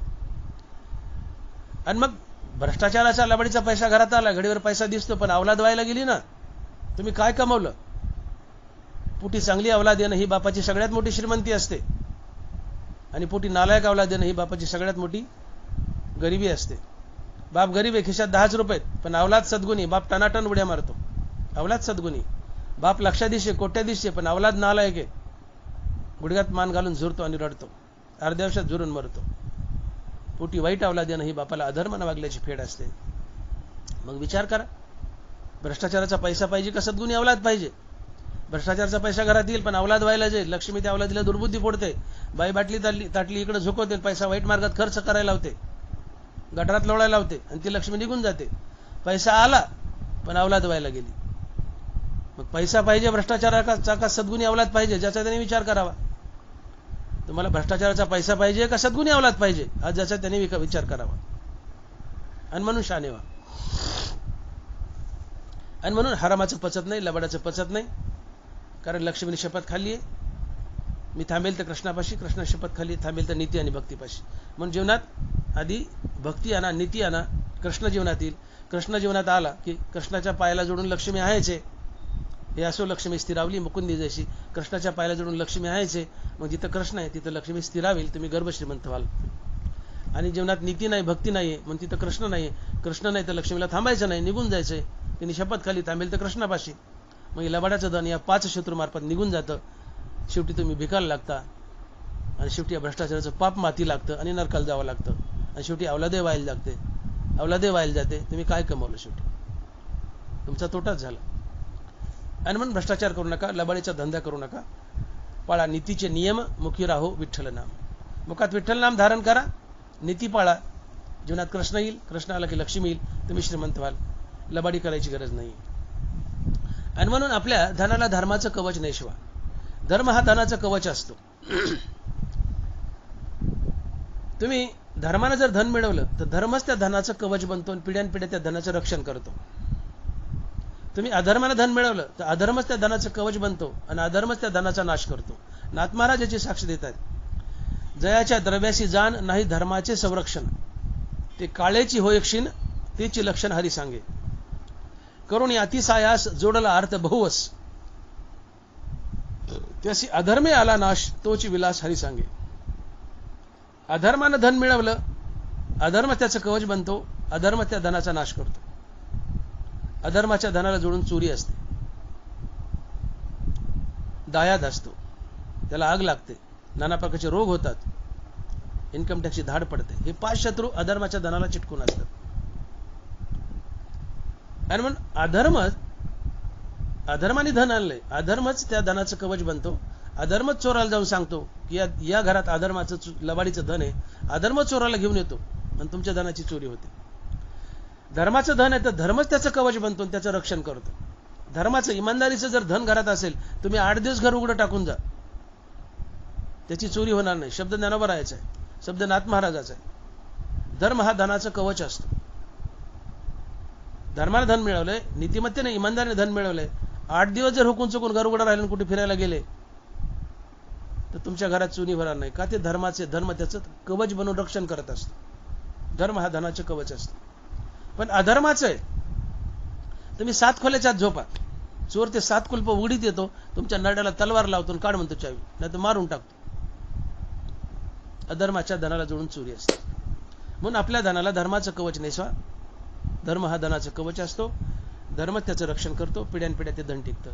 अधर्माचा असेल तर अधर्म त्याचं कवच बनतो, त्याचा नाश होतो. या 5 शत्रूमार्फत दायाद चोर राजा आगी, अधर्मे रोग संचरे अंगी, आणि ती लक्ष्मी निघून जाते, शेवटी तुम्हाला भिकायला लावते. आणि म्हणून जन्माला येताना तुम्ही संपत्ती मिळवण्याचं भाग्य घेऊन आलात, त्या भाग्याने संपत्तीही लाभली, पण या संपत्तीला, या भाग्याला या जन्मातल्या नीतीची संगती द्या. तुम्ही गेल्या जन्मातले पुण्यवान आहेत, भाग्यवान आहेत, या जन्मात भाग्य घेऊन आले, या भाग्याने तुम्हाला श्रीमंती लाभली, पण या श्रीमंतीला या जन्मातल्या नीतीची संगती द्या. ते भाग्य वर्षावर बळावेल आणि टिकवेल, ते भाग्य वर्षावर बळावेल आणि टिकेल. पण या श्रीमंतीला अनितीची अधर्माची जोड दिली तर ते भाग्य अर्थात ते नशीब तुमच्यावर रुसल आणि तुमच्या नशिबाला उतरती कळा लागेल. माझं वाक्य पुन्हा ऐका. तुम्ही गत जन्मातले पुण्यवान आहात, भाग्यवान आहात, भाग्य घेऊन आलात, भाग्याने श्रीमंती लाभली. या श्रीमंतीला या जन्मातल्या नीतीची आणि धर्माची संगती द्या, ते भाग्य बळावेल, वरचेवर टिकेल. अर्थात ती श्रीमंती बळावेल, वरचेवर टिकेल. परंतु या श्रीमंतीला तुम्ही अनितीची अधर्माची जर जोड दिली तर हे भाग्य, हे नशीब तुमच्यावर रुसेल आणि तुमच्या नशिबाला उतरती कळा लागेल आणि तुम्हाला एक ना एक दिवस दारिद्र्य येईल. ज्ञानवाराची साक्ष देतात आणि माऊली लिहितात, अद्रष्ट झाली या उदासू, पालटे श्रीमंताचा विलासू, पुनवे पाठी शीतांशू पालटे जैसा. अद्रष्ट झाली या उदासू. तुमच्या जीवनात भाग्याने श्रीमंती आली, पण त्या श्रीमंतीला अधर्माची अनितीची जोड दिली तर ते भाग्य, ते नशीब तुमच्यावर उदास होतं, तुमच्यावर रुजतं आणि तुमच्या नशिबाला उतरती कळा लागते. कशी? पुनवेकडून अमावश्याकडे जाणारा चंद्र जसा कलेकलेनं कमी होतो आणि अमावश्याला संपतो, तसं तुमचं नशीब तुमच्यावर रुजतं, कलेकलेनं कमी होतं आणि एक दिवशी संपतं आणि तुम्हाला दारिद्र्य येतं, तुम्ही भिकायला लागता. आणि म्हणून अधर्म अनिती टाळा, पाळा नीतीचे नियम, मुखी राहो विठ्ठल नाम. चोखा महाराज. नीती इमानदारी पाळा, धर्म पाळा, धर्मानं धन मिळवा, ते टिकेल. अधर्मानं आणाल तर भाग्य क्षीण होतं. अधर्मे अद्रष्ट झाले क्षीण, विपरीत भाषे देहीचे चिन्ह. नाथ महाराज. अधर्मानं धन आणलं तर भाग्य क्षीण होतं, ते लयाला लागतं आणि तुम्ही भिकायला लागता. ज्ञानोबराय म्हणतात की अद्रष्ट झाली या उदासू, पालटे श्रीमंताचा विलासू, पुनमे पाठी शीतांशू पालटे जैसे. नाथ महाराज आणि ज्ञानेश्वर महाराज दोघांनी साक्ष दिली. नाथ महाराज काय बोलले? अधर्मे अद्रष्ट झाले क्षीण, विपरीत भाषे देहीचे चिन्ह. अधर्मानं भाग्य क्षीण होतं, अर्थात लबाड वागल्यानं भाग्य क्षीण होतं, भाग्याला उतरती कळा लागते, दारिद्र्य येतं. ज्ञानेश्वर महाराज तेच सांगतात. अद्रष्ट झाली या उदासू, पालटे श्रीमंताचा विलासू, पुनवे पाठी शीतांशू पालटे जैसा. श्रीमंती आहे, पण या जन्मात श्रीमंत आहे तुम्ही, पण त्याला अधर्माची अनितीची संगती दिली तर ते नशीब तुमच्यावर रुजतं, त्याला उतरती कळा लागते आणि एक ना एक दिवस तुम्हाला दारिद्र्य येतं, तुम्ही भिकायला लागता. अद्रष्ट झाली या उदासू, पालटे श्रीमंताचा विलासू, पुनवे पाठी शीतांशू पालटे जैसा. म्हणून आपल्या धनाला धर्माचं कवच नेसवा. इमानदारीचं धन असेल, नीतीचं धन असेल, अर्थात धर्मानं धन मिळवलं तर धर्म त्या धनाचं कवच बनतो आणि पिढ्यानपिढ्या त्याचं रक्षण करतो. अधर्मानं धन मिळवलं तर अधर्म त्या धनाचं कवच बनतो आणि त्या धनाचा नाश करतो. दायाद चोर राजा आगी, अधर्म रोग संचरे अंगी, या 5 शत्रुमार्फत. आणि म्हणून मी बोललो तुम्हाला की प्रयत्न आहे, पण प्रयत्नाला भाग्य अनुकूल असावं. प्रयत्नवादासोबत प्रारब्धवाद असावा. तुम्ही श्रीमंत व्हाल, तुम्हाला धन लाभेल. आणि म्हणून तुकोबाराय म्हणतात की प्रारब्धेची जोडे धन. प्रारब्ध अनुकूल असेल तरच धन लाभतं, अन्यथा नाही. तुकोबाराय बोलले, नाथ महाराज बोलले, ज्ञानेश्वर महाराज तेच बोलले. भाग्य तेथ विलास. भाग्य अनुकूल असेल, प्रारब्ध अनुकूल असेल तर धन मिळतं, अन्यथा मिळत नाही. अर्थात प्रारब्धानंच धन जोडता येतं, प्रारब्ध अनुकूल नसेल तर जोडता येत नाही. म्हणून तुकोबारायाच्या अभंगात म्हणतात की प्रारब्धेची जोडे धन, पुढे म्हणतात प्रारब्धेची वाढे मान. प्रारब्धानं धन मिळतं, प्रारब्धानंच मान वाढतो. तुकोबाराज बोलतात की अन्न मान धन हे तो प्रारब्ध आधीन. लाखो पटका, तुम्ही लाखो पटका. बरेचसे लोक लोडबोड करतात, चमचेगिरी करतात, याच्या पुढं पुढं कर, त्याच्या पुढं पुढं कर, पॉश कपडे घाल, मेकअप कर, टीव्हीवर ये, याच्यावर ये, त्याच्यावर ये, फलाण्यावर ये, बिस्ताने. कशासाठी? प्रसिद्धीसाठी, मान मिळवण्यासाठी लाख प्रयत्न करतात, पण नाही मिळत. का? भाग्य अनुकूल नाही. तुकोबाराचा शब्द आहे अन्न मान धन. अन्न मान धन हे तो प्रारब्ध आधीन. तुम्हाला मिळणारा अन्न, मान, सन्मान आणि धन हे प्रारब्धानच मिळतं, तुमच्या स्वबळावर मिळत नाही. आज कोणाला वाटत नाही मी प्रसिद्ध असो, फेमस असो? थोडे गिनेचिने लोक फेमस प्रसिद्ध आहेत. का? भाग्य अनुकूल आहे. आम्हाला वाटतं आम्ही फेमस प्रसिद्ध व्हावं, पण नाही होत. का? भाग्य अनुकूल नाही. प्रसिद्धी कुणालाही लाभत नाही, मान कुणालाही लाभत नाही, भाग्य अनुकूल असावं लागतं. आणि मग तुकोबाराय म्हणतात की प्रारब्धेची वाढे मान. आणि मग पटकू नका, उगा बेजार होऊ नका. तुकोबारायांनी स्पष्ट शब्द सांगितलंय की प्रारब्धेची वाढे धन, प्रारब्धेची जोडे धन, प्रारब्धेची वाढे मान. काय म्हणतात तुकोबाराय? प्रारब्धेची जोडे धन, प्रारब्धेची वाढे मान. धन, मान, सन्मान या गोष्टी जर प्रारब्धानच मिळत असतात तर मग रिकामा अफसोस करून काय कामाचा आहे? रिकामी चिंता करून काय कामाचे? काळजी करून काय कामाचे? उगी हळहळ तळतळ करून काय कामाचे? जर सगळं नशिबानेच मिळत असेल तर आटापिटा कशा करता? मग हा सोस कशा करता? सोस म्हणजे दुःख, अफसोस, चिंता. सगळं जर धन मान हे प्रारब्धानच मिळतंय तर मग तुकोबारा म्हणतात की बाबा तू विनाकारण सोस करू नको आणि गुपचूप रान पांडुरंगाला शरण जा, तुझं कल्याण होईल. हे अभंगाच्या दुसऱ्या चरणात. आणि मग तुकोबारा लिहित आहेत की सोस करीसी वाया भज मना पंढरी राया. सोस करीसी वाया भज मना पंढरी राया. तुकोबाराय म्हणतात की हा शास्त्र सिद्धांत आहे की इथं मिळणारी प्रत्येक गोष्ट नशिबानच घ्यावी लागते.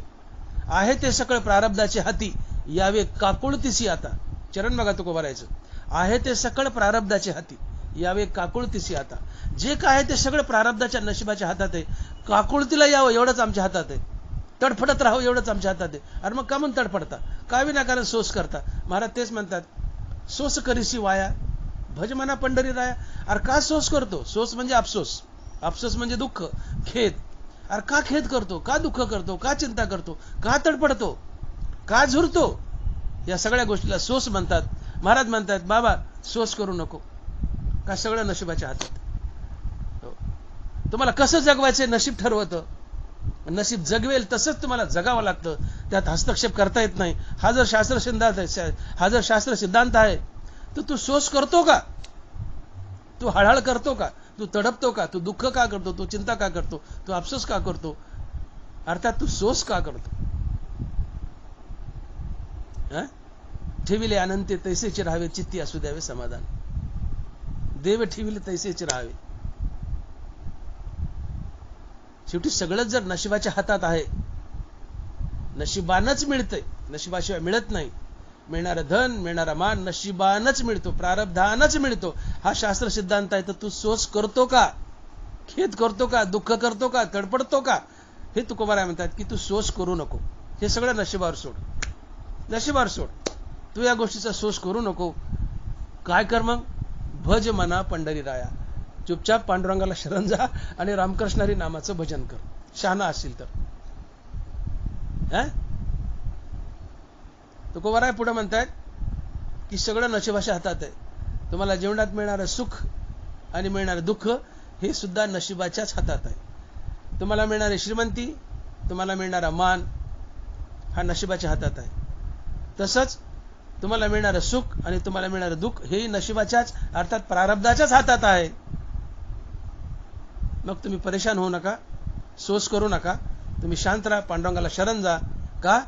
तर तुम्हाला मिळणारे श्रीमंती, मान, सन्मान, तुम्हाला मिळणारं सुख आणि दुःख हे सगळं नशिबानं प्रारब्धानच घ्यावं लागतं. म्हणून सोस करू नका. आणि तुकोबाराय पुढच्या चरणात बोलतायत की प्रारब्धेची होय सुख, प्रारब्धेची पावे दुःख. तिसऱ्या चरणात महाराज बोलतायत प्रारब्धेची होय सुख, प्रारब्धेची पावे दुःख. ज्याप्रमाणे जीवनात धन आणि मान हा प्रारब्धानं नशिबानच मिळाला, तसं जीवनात मिळणारं सुख आणि दुःख हेही नशिबानं प्रारब्धानच मिळतं. प्रारब्धानच मिळतं. आणि म्हणून जीवनात मिळणारी रोगराई सुद्धा, दुःख सुद्धा, संकट सुद्धा प्रारब्धानच मिळत असतात.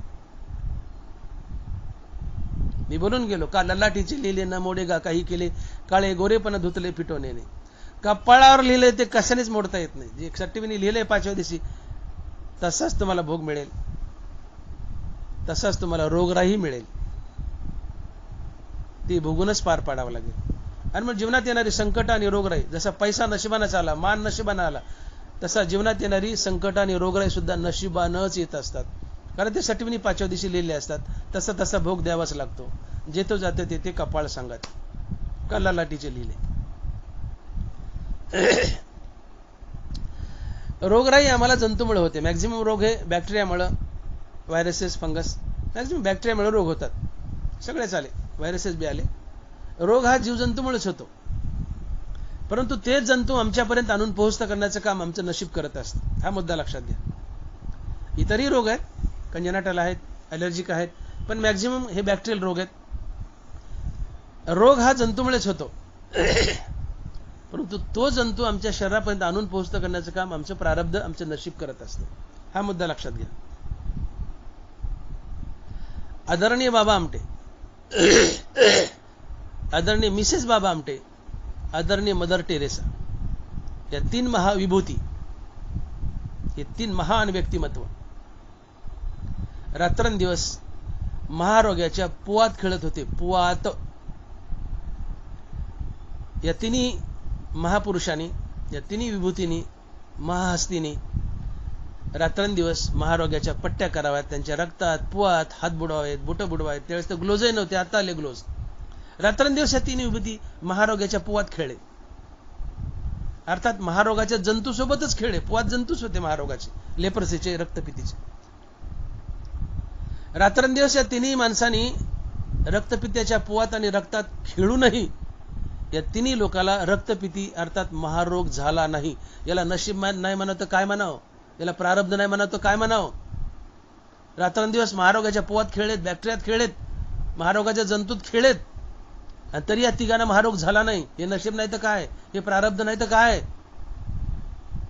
मग आहे ते सगळं प्रारब्धाच्या हाती. अहो नशिबाच्याच हातात आहे.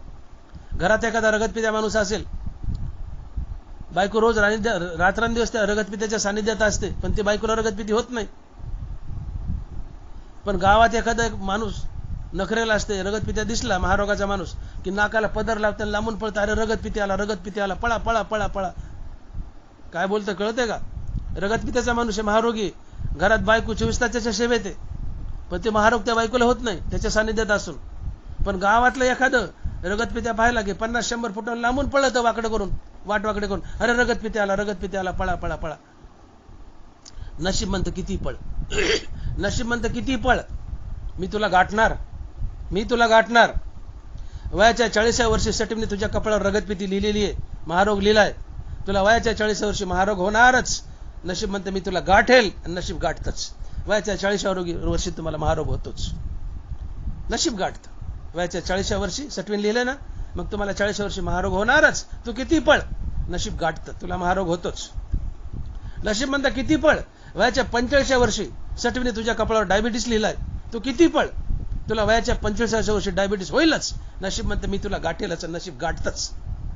आहे ते सगळं प्रारब्धाच्या हाती, नशीब गाठतच.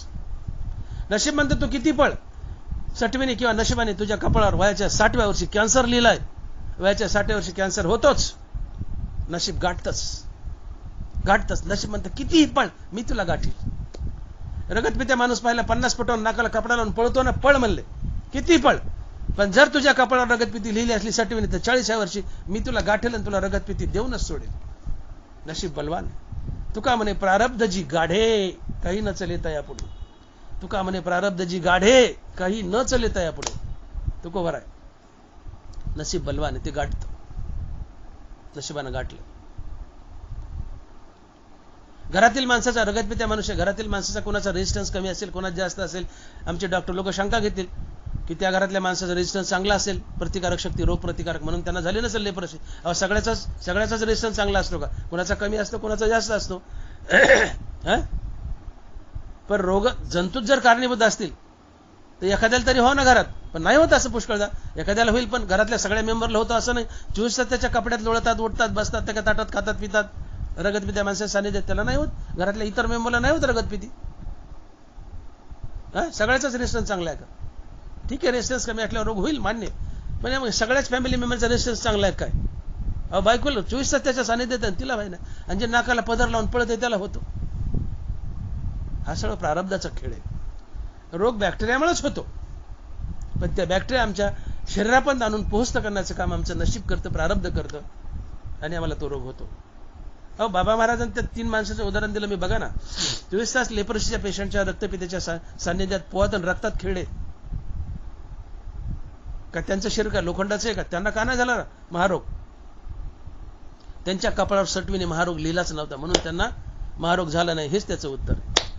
का ललाटीचे लिहिले, त्यांच्या कपाळावर सटवीने महारोग लिहिलाच नव्हता, म्हणून रगतपित्याच्या ह्याच्यात बोटं घालून नाही रगतपित्याला, त्या माणसाला, या 3 माणसाला रगतपित्याच्या रक्तात पोहात बोटं घालून या 3 माणसाला रक्तपिती किंवा महारोग झाला नाही.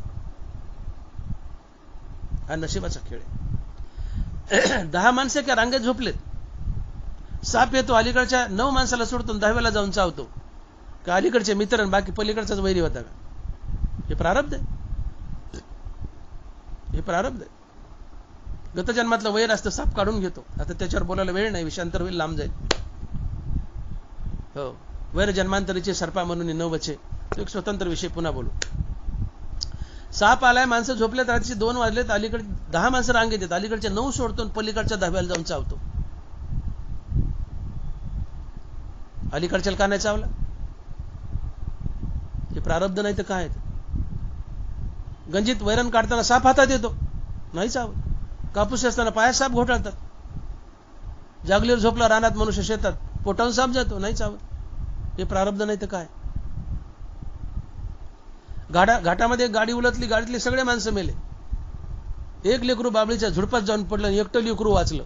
हे प्रारब्ध नाही तर काय आहेत? हे प्रारब्धच.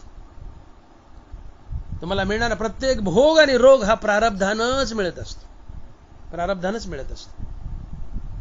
गरुडानं त्याची आई म्हातारी झाली, मरण जवळ आलंय, म्हणलं आपण यमापासून याला वाचू. उचलली, पाठीवर टाकली म्हातारीने, हिमालयाच्या खोल दरीत घेऊन गेला. म्हातारी टेकवली की यमराज तिथं हजर आणि म्हणले, नमस्कार गरुड महाराज. यमराज म्हणतात, नमस्कार, जय हरी गरुड महाराज. गरुड दचाकलाच, म्हणले, यमराज तुम्ही कसं काय?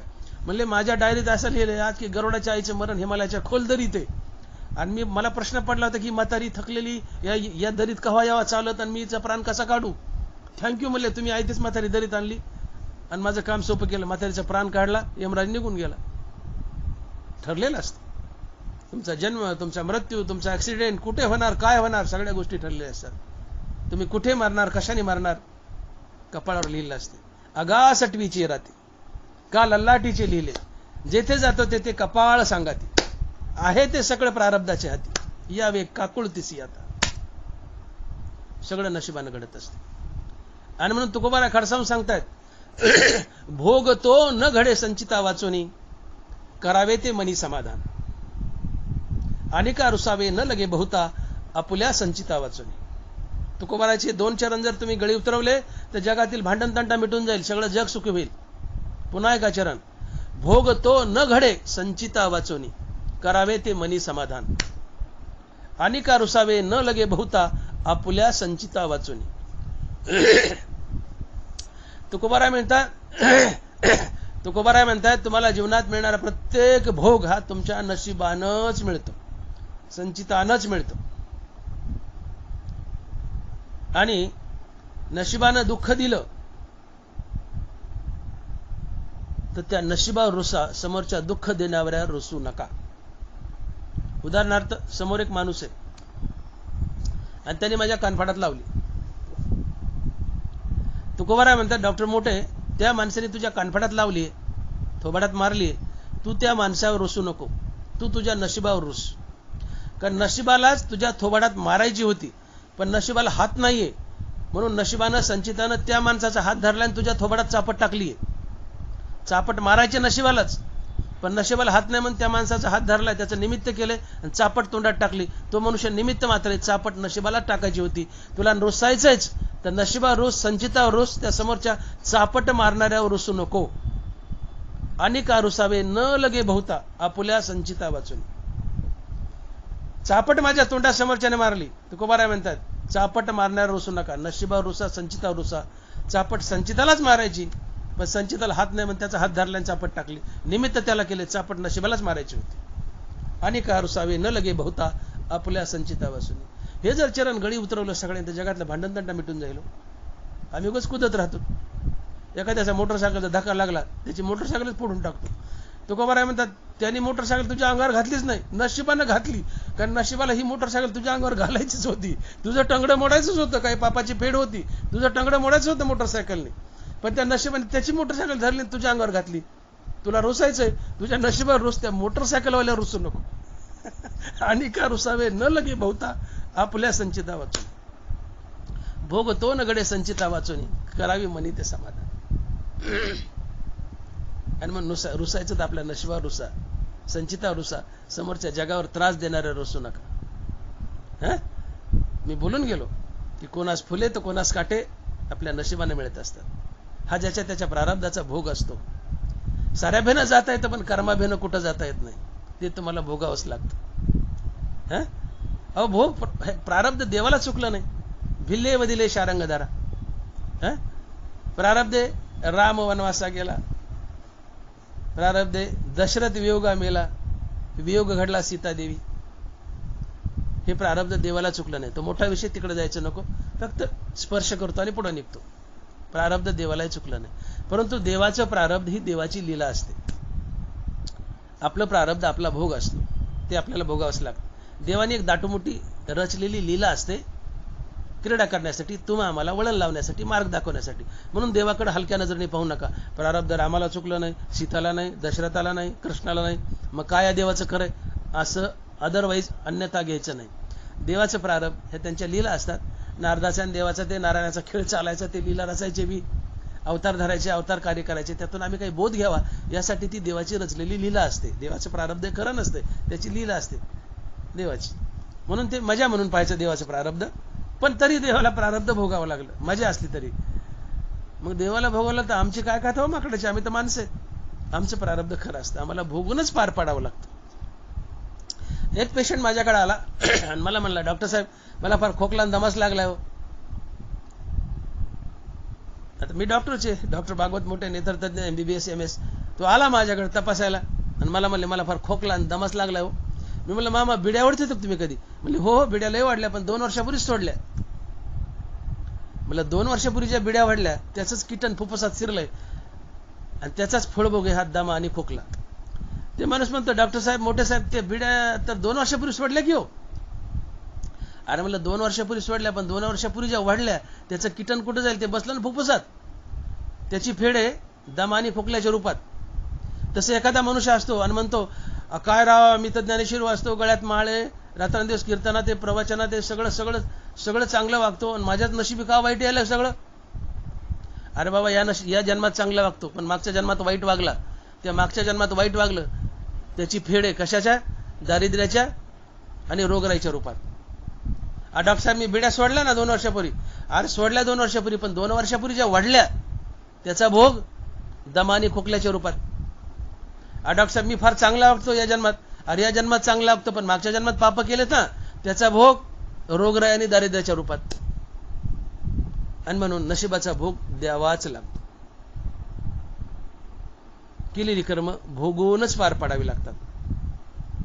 आणि म्हणून दानवरा म्हणतात की झाड जाणी जे फुले, मानस जाणी जे बोले, भोगे जाणी जे केले पूर्वजन्मीचे. हातात फुल दिलं, फुलावून झाडाची जात ओळखता येते. कोणत्या झाडाला आले? फुलावून झाडाची जात ओळखता येते. माणसाच्या बोलण्यावरून त्याच्या मनात काय लपलंय. एखादा मनुष्य तुम्हाला कसा बोलतोय त्याच्या बोलण्याच्या रोखावून ओळखता येते. त्याच्या मनात पाप आहे का पुण्य आपल्याबद्दल, बरे का वाईट. झाड जाणी जे फुले, मानस जाणी जे बोले, भोगे जाणी जे केले पूर्वजन्मीचे. फुलावरून फुलाची झाड फुलावरून झाडाची जात ओळखता येते. माणसाच्या बोलण्याच्या रोखावरून त्याच्या मनात काय लपले ओळखता येतं. तसं या जन्मात मिळणाऱ्या भोगावरून ओळखता येतं की तुम्ही मागच्या जन्मातले पापी आहेत का पुण्यवान. भोगे कळो येती.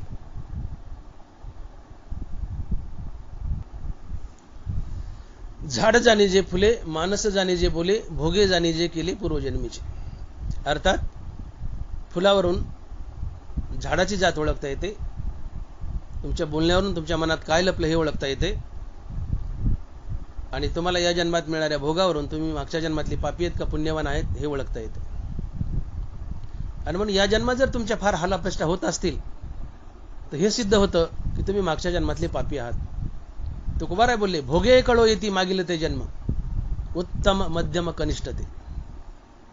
भोगे कळो येती मागील ते जन्म, उत्तम मध्यम कनिष्ठ ते. तुकोबाराय या जन्मातल्या भोगावून ओळखता येतं तुम्ही मागच्या जन्मातले उत्तम आहात, मध्यम आहात का कनिष्ठ आहात. अर्थात या जन्मातल्या भोगावून आम्ही अनुमान काढू शकतो की तुम्ही मागचे पापी आहात का पुण्यवान आहात. या जन्मात चांगले भोग मिळत आहेत, मागचे पुण्यवान आहात. या जन्मात लय हालापेष्ट आहेत, मागचे पापी आहात. मग मागच्या जन्मातलं पाप आहे म्हणून या जन्मात हालापेष्टा होत आहेत. मग या जन्मात ते पापच केलं, वाईटच वागले तर पुढच्या जन्मात अजून जास्त हालापेष्टा होतील ना. मग या जन्मात तरी चांगलं वागा ना, मग पुढच्या जन्मात हालापेष्टा व्हायच्या नाही. सुधारा ना जरा. माझं बोलणं कळतंय का? या जन्मात तुमच्या हालापेष्टा होत आहेत का? मागच्या जन्मातले पापी आहेत, वाईट वागलेत. मागच्या जन्मातले पापी आहेत, वाईट वागले म्हणून या जन्मात हालापेष्टा आहेत. मग या जन्मातही वाईटच वागले, पापच केलं तर पुढच्या जन्मात अजून डबल हालापेष्टा होतील. असं होऊ नये म्हणून या जन्मात तरी चांगलं वागा, पुण्यकर्म करा, पुढच्या जन्मात तुम्हाला सुख लाभेल, तुमचं भलं होईल. आणि म्हणून तुम्हाला मिळणारा सुख आणि दुःखाचा भोग हा तुमच्या नशिबानच मिळत असतो.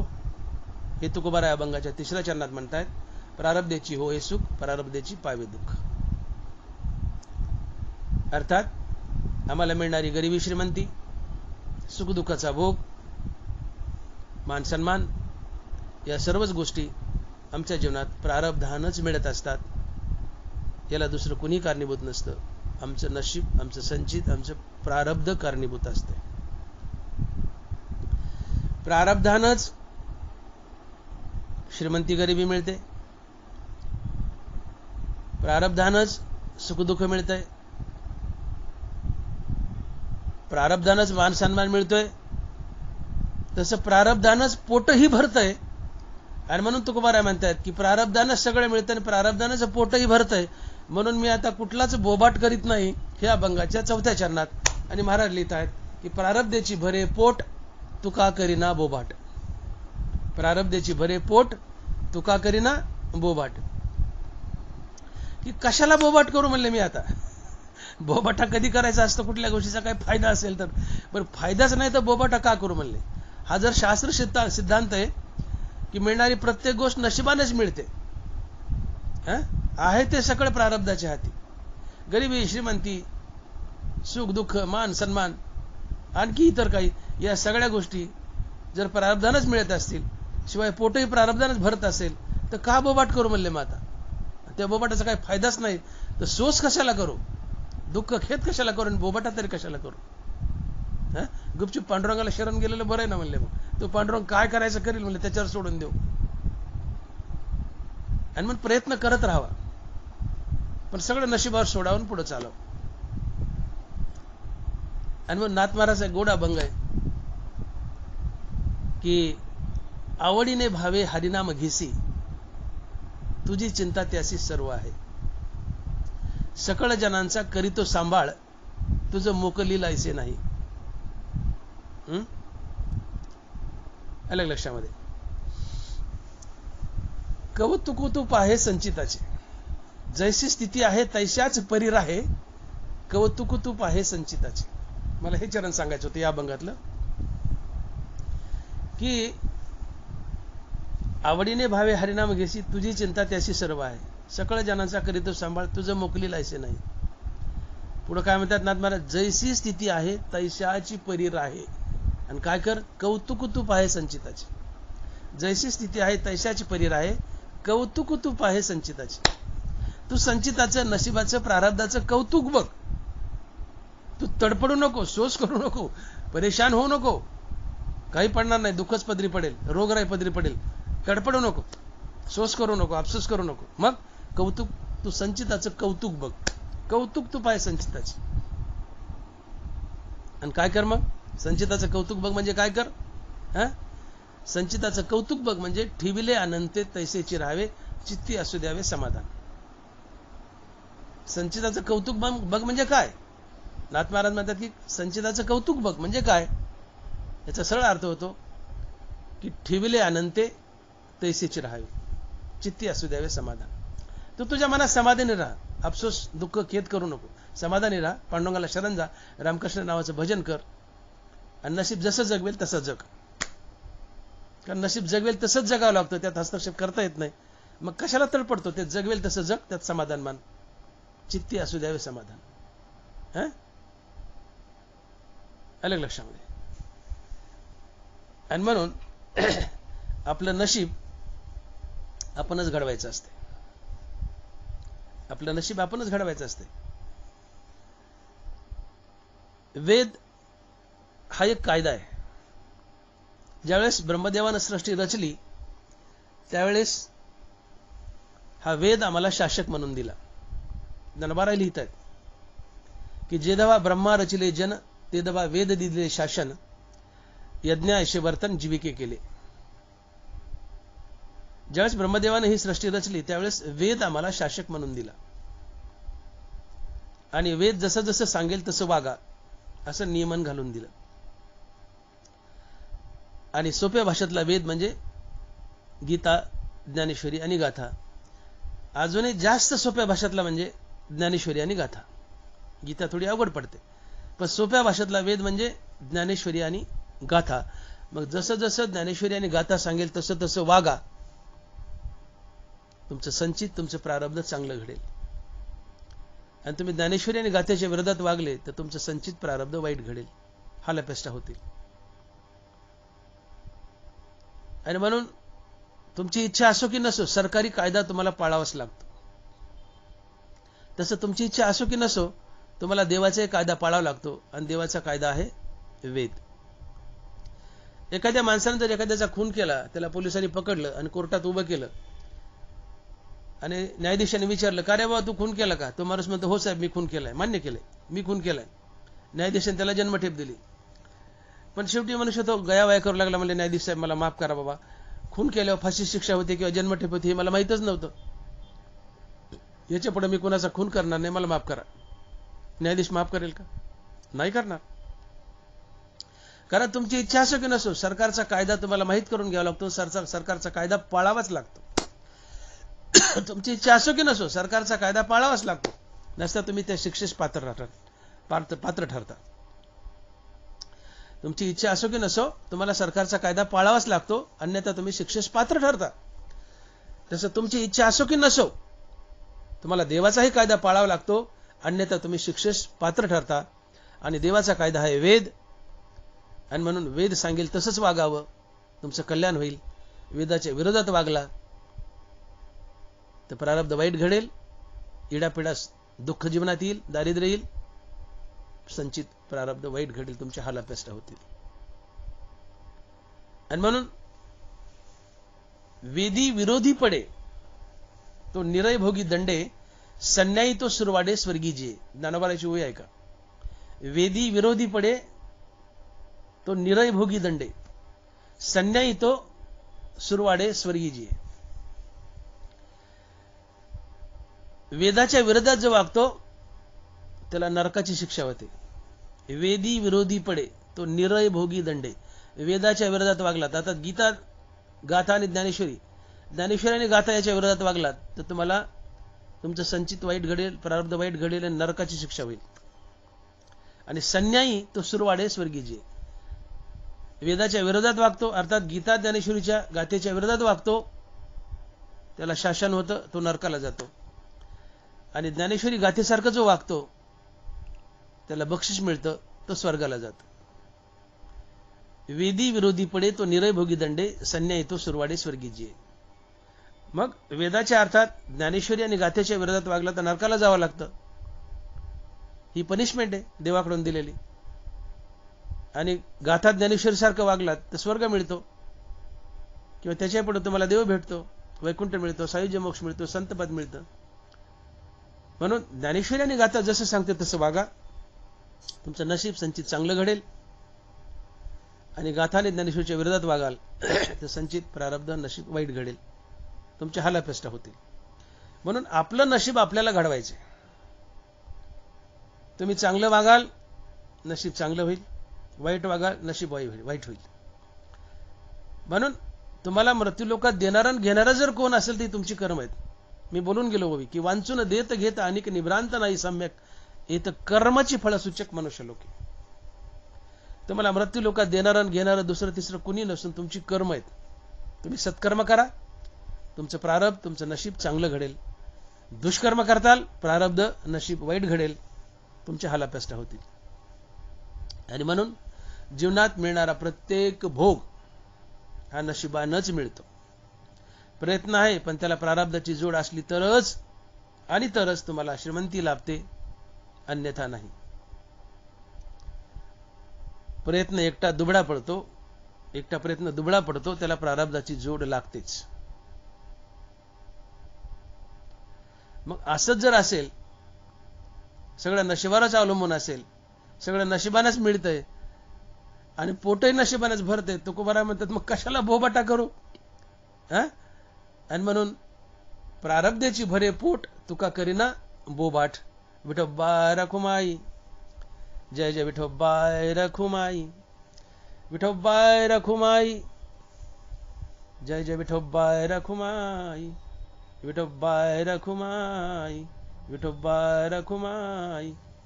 यथामती यथाशक्ती आपण अभंगाचा भावार्थ पाहिलाय. अभंगातून तुकोबाराय सांगताय की जीवनात मिळणारी प्रत्येक गोष्ट ही नशिबानेच मिळते. प्रयत्न तर हवाय, पण प्रयत्नाला प्रारब्धाची जोड हवी आहे. एकटा प्रयत्न दुबळा पडतो. त्याला प्रारब्ध अनुकूल असेल तर आणि तरच तुम्हाला सगळ्या गोष्टी अनुकूल असतात, प्राप्त होतात. म्हणून प्रयत्नवादी तर राहाच, पण नशीबही अनुकूल असावं लागतं. आणि नशीब आपल्या सत्कर्मानं घडतं, पुण्यकर्मानं घडतं. म्हणून चांगलं वागा, चांगलं नशीब घडेल. प्रयत्न तर चालूच ठेवा, पण पाळा नीतीचे नियम, मुखी राहो विठ्ठल नाम. या दोन गोष्टी पाळा, नशीब अनुकूल राहील, भाग्य चांगलं घडेल. उपमा त्या दैवाची कोणवाणी. हरिनामानं भाग्य घडतं. हरिपाठात ज्ञानोबा बोलतात, उपमा त्या दैवाची कोणवाणी. ज्याच्या मुखात सातत्यानं हरिनाम आहे, त्या हरिनामानं त्याचं दैव घडत असतं. म्हणून पाळा नीतीचे नियम, मुखी राहो विठ्ठल नाम. चोखा महाराज, मुखात विठ्ठलाचं नाव धारण करा आणि नीतीचे नियम पाळा, नीतीने वागा. दैव निश्चित घडेल, दैव अनुकूल राहील. मग प्रयत्नवाद आहे आणि त्याला दैवही अनुकूल आहे, तुम्हाला हवंय ते मिळेल. परंतु वाईट वागाल, मुखात देवाचं नाव नाही, अनितीने वागता आणि प्रयत्न करता, पण दैव अनुकूल नसेल, तुमची अधोगती होईल, नरकाला जाल. जीवनात रोगराईने दुःख येतील, हालापेष्टा होतील. म्हणून चांगलं नशीब आपणच घडू शकतो, वाईट नशीब आपणच घडू शकतो.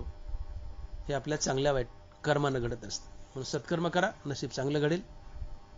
दुष्कर्म कराल, नशीब वाईट घडेल, हालापेष्टा होतील. आणि म्हणून या मृत्यू लोकात तुम्हाला देणारा आणि घेणार फक्त तुमचं कर्म आहे, दुसरं काही नाहीये. म्हणून चांगली कर्म करा, चांगलं नशीब. वाईट कर्म कराल, वाईट नशीब. आणि म्हणून महाराज या अभंगात म्हणतायत की एकाच देवाची लेकरं आहेत सगळी. अखिल मानवजात एकाच भगवंताची लेकरं आहेत. एकाच भगवंताची लेकरं असूनही त्यांच्यामध्ये एवढी विषमता का दिसून येते? कोणी श्रीमंत, कोणी गरीब, कोणी सुंदर तर कोणी कुरूप, प्रत्येकास वेगवेगळे रोग, वेगवेगळे भोग, कोणास प्रसिद्धी व पद येतं, कोणास काहीच नाही. असं का होतं? तर हे ज्याचं त्याचं भिन्न भिन्न प्रारब्ध, भिन्न भिन्न नशीब. हे नशीब कशाने घडलं? वाईट वागल्यानं वाईट नशीब घडलं, चांगलं वागल्यानं चांगलं नशीब घडलं. ज्याचं चांगलं नशीब घडलं त्याला भाग्य अनुकूल राहिलं, धनदौलत पैसा आदला सगळं मिळालं. वाईट नशीब आहे, रोगराई आली, पीडा आली, दारिद्र्य आलं. मग आमच्या हातात आहे आमचं नशीब घडवायचं. सत्कर्म करा, चांगलं नशीब घडेल. वाईट कर्म कराल, वाईट नशीब घडेल, हालापेष्टा होतील. आणि म्हणून एक संदेश शेवटचा, की आम्हाला कसं जगवायचं आमचं नशीब ठरवतं, आणि जसं नशीब जगवेल तसंच आम्हाला जगावं लागतं. त्यात आम्हाला हस्तक्षेप करता येत नाही. तुम्ही लाख पटकावा, लाख बोंबला, लाख प्रयत्न करा, आपटू घ्या, त्याचा काही फायदा होत नाही. सोस करीसी वाया, हा विनाकारण सोस आहे, खेद आहे, दुःख आहे. नशिबात आहे तसंच घडेल आणि तेवढंच मिळेल, अधिक मिळणार नाही. आणि मिळवलं पण ते टिकणार नाही. म्हणून नीट वागा, चोऱ्याचा पट्या, लांड्याला बड्या, भ्रष्टाचार करू नका. तुम्हाला जीवनात मिळणारी श्रीमंती, गरिबी, मान सन्मान, सुखदुःख या सगळ्या गोष्टी नशिबानच मिळतात, नशिबानच मिळतात. म्हणून तुम्ही एकच करा, नशिबानं जरी सगळं मिळते तर नशीब चांगलं कसं घडवता येईल या दिशेने वाटचाल करा. आणि चांगलं नशीब घडवण्यासाठी चांगले कर्म करा, पुण्यकर्म करा, सत्कर्म करा. नशीब संचित प्रारब्ध चांगलं घडेल. वाईट कर्म कराल, पाप कर्म कराल, वाईट वागाल तर नशीब संचित प्रारब्ध वाईट घडेल. जीवनात रोगराई, दारिद्र्य येईल, हालापेष्टा होतील. झालेली सेवा पांडुरंगाच्या चरणी अर्पण करून सेवेला पूर्णविराम. ज्ञानेश्वर माऊली, ज्ञानराज माऊली तुकाराम. ज्ञानेश्वर माऊली, ज्ञानराज माऊली तुकाराम. विठ्ठल जय जय विठ्ठल, जय विठ्ठल जय जय विठ्ठल. बोलिली लेकुरे वेडी वाकुडी उत्तरे, करा क्षमा अपराध महाराज तुम्ही सिद्ध. नाही विचारिला अधिकार मी आपुला, करा क्षमा अपराध महाराज तुम्ही सिद्ध. तुका म्हणे ज्ञानेश्वरा, राखा पायापै किंकरा, करा क्षमा अपराध महाराज तुम्ही सिद्ध. ज्ञानदेव तुकाराम, ज्ञानदेव तुकाराम, तुकाराम तुकाराम तुकाराम तुकाराम तुकाराम तुकाराम तुकाराम तुकाराम तुकाराम तुकाराम तुकाराम तुकाराम तुकाराम तुकाराम तुकाराम.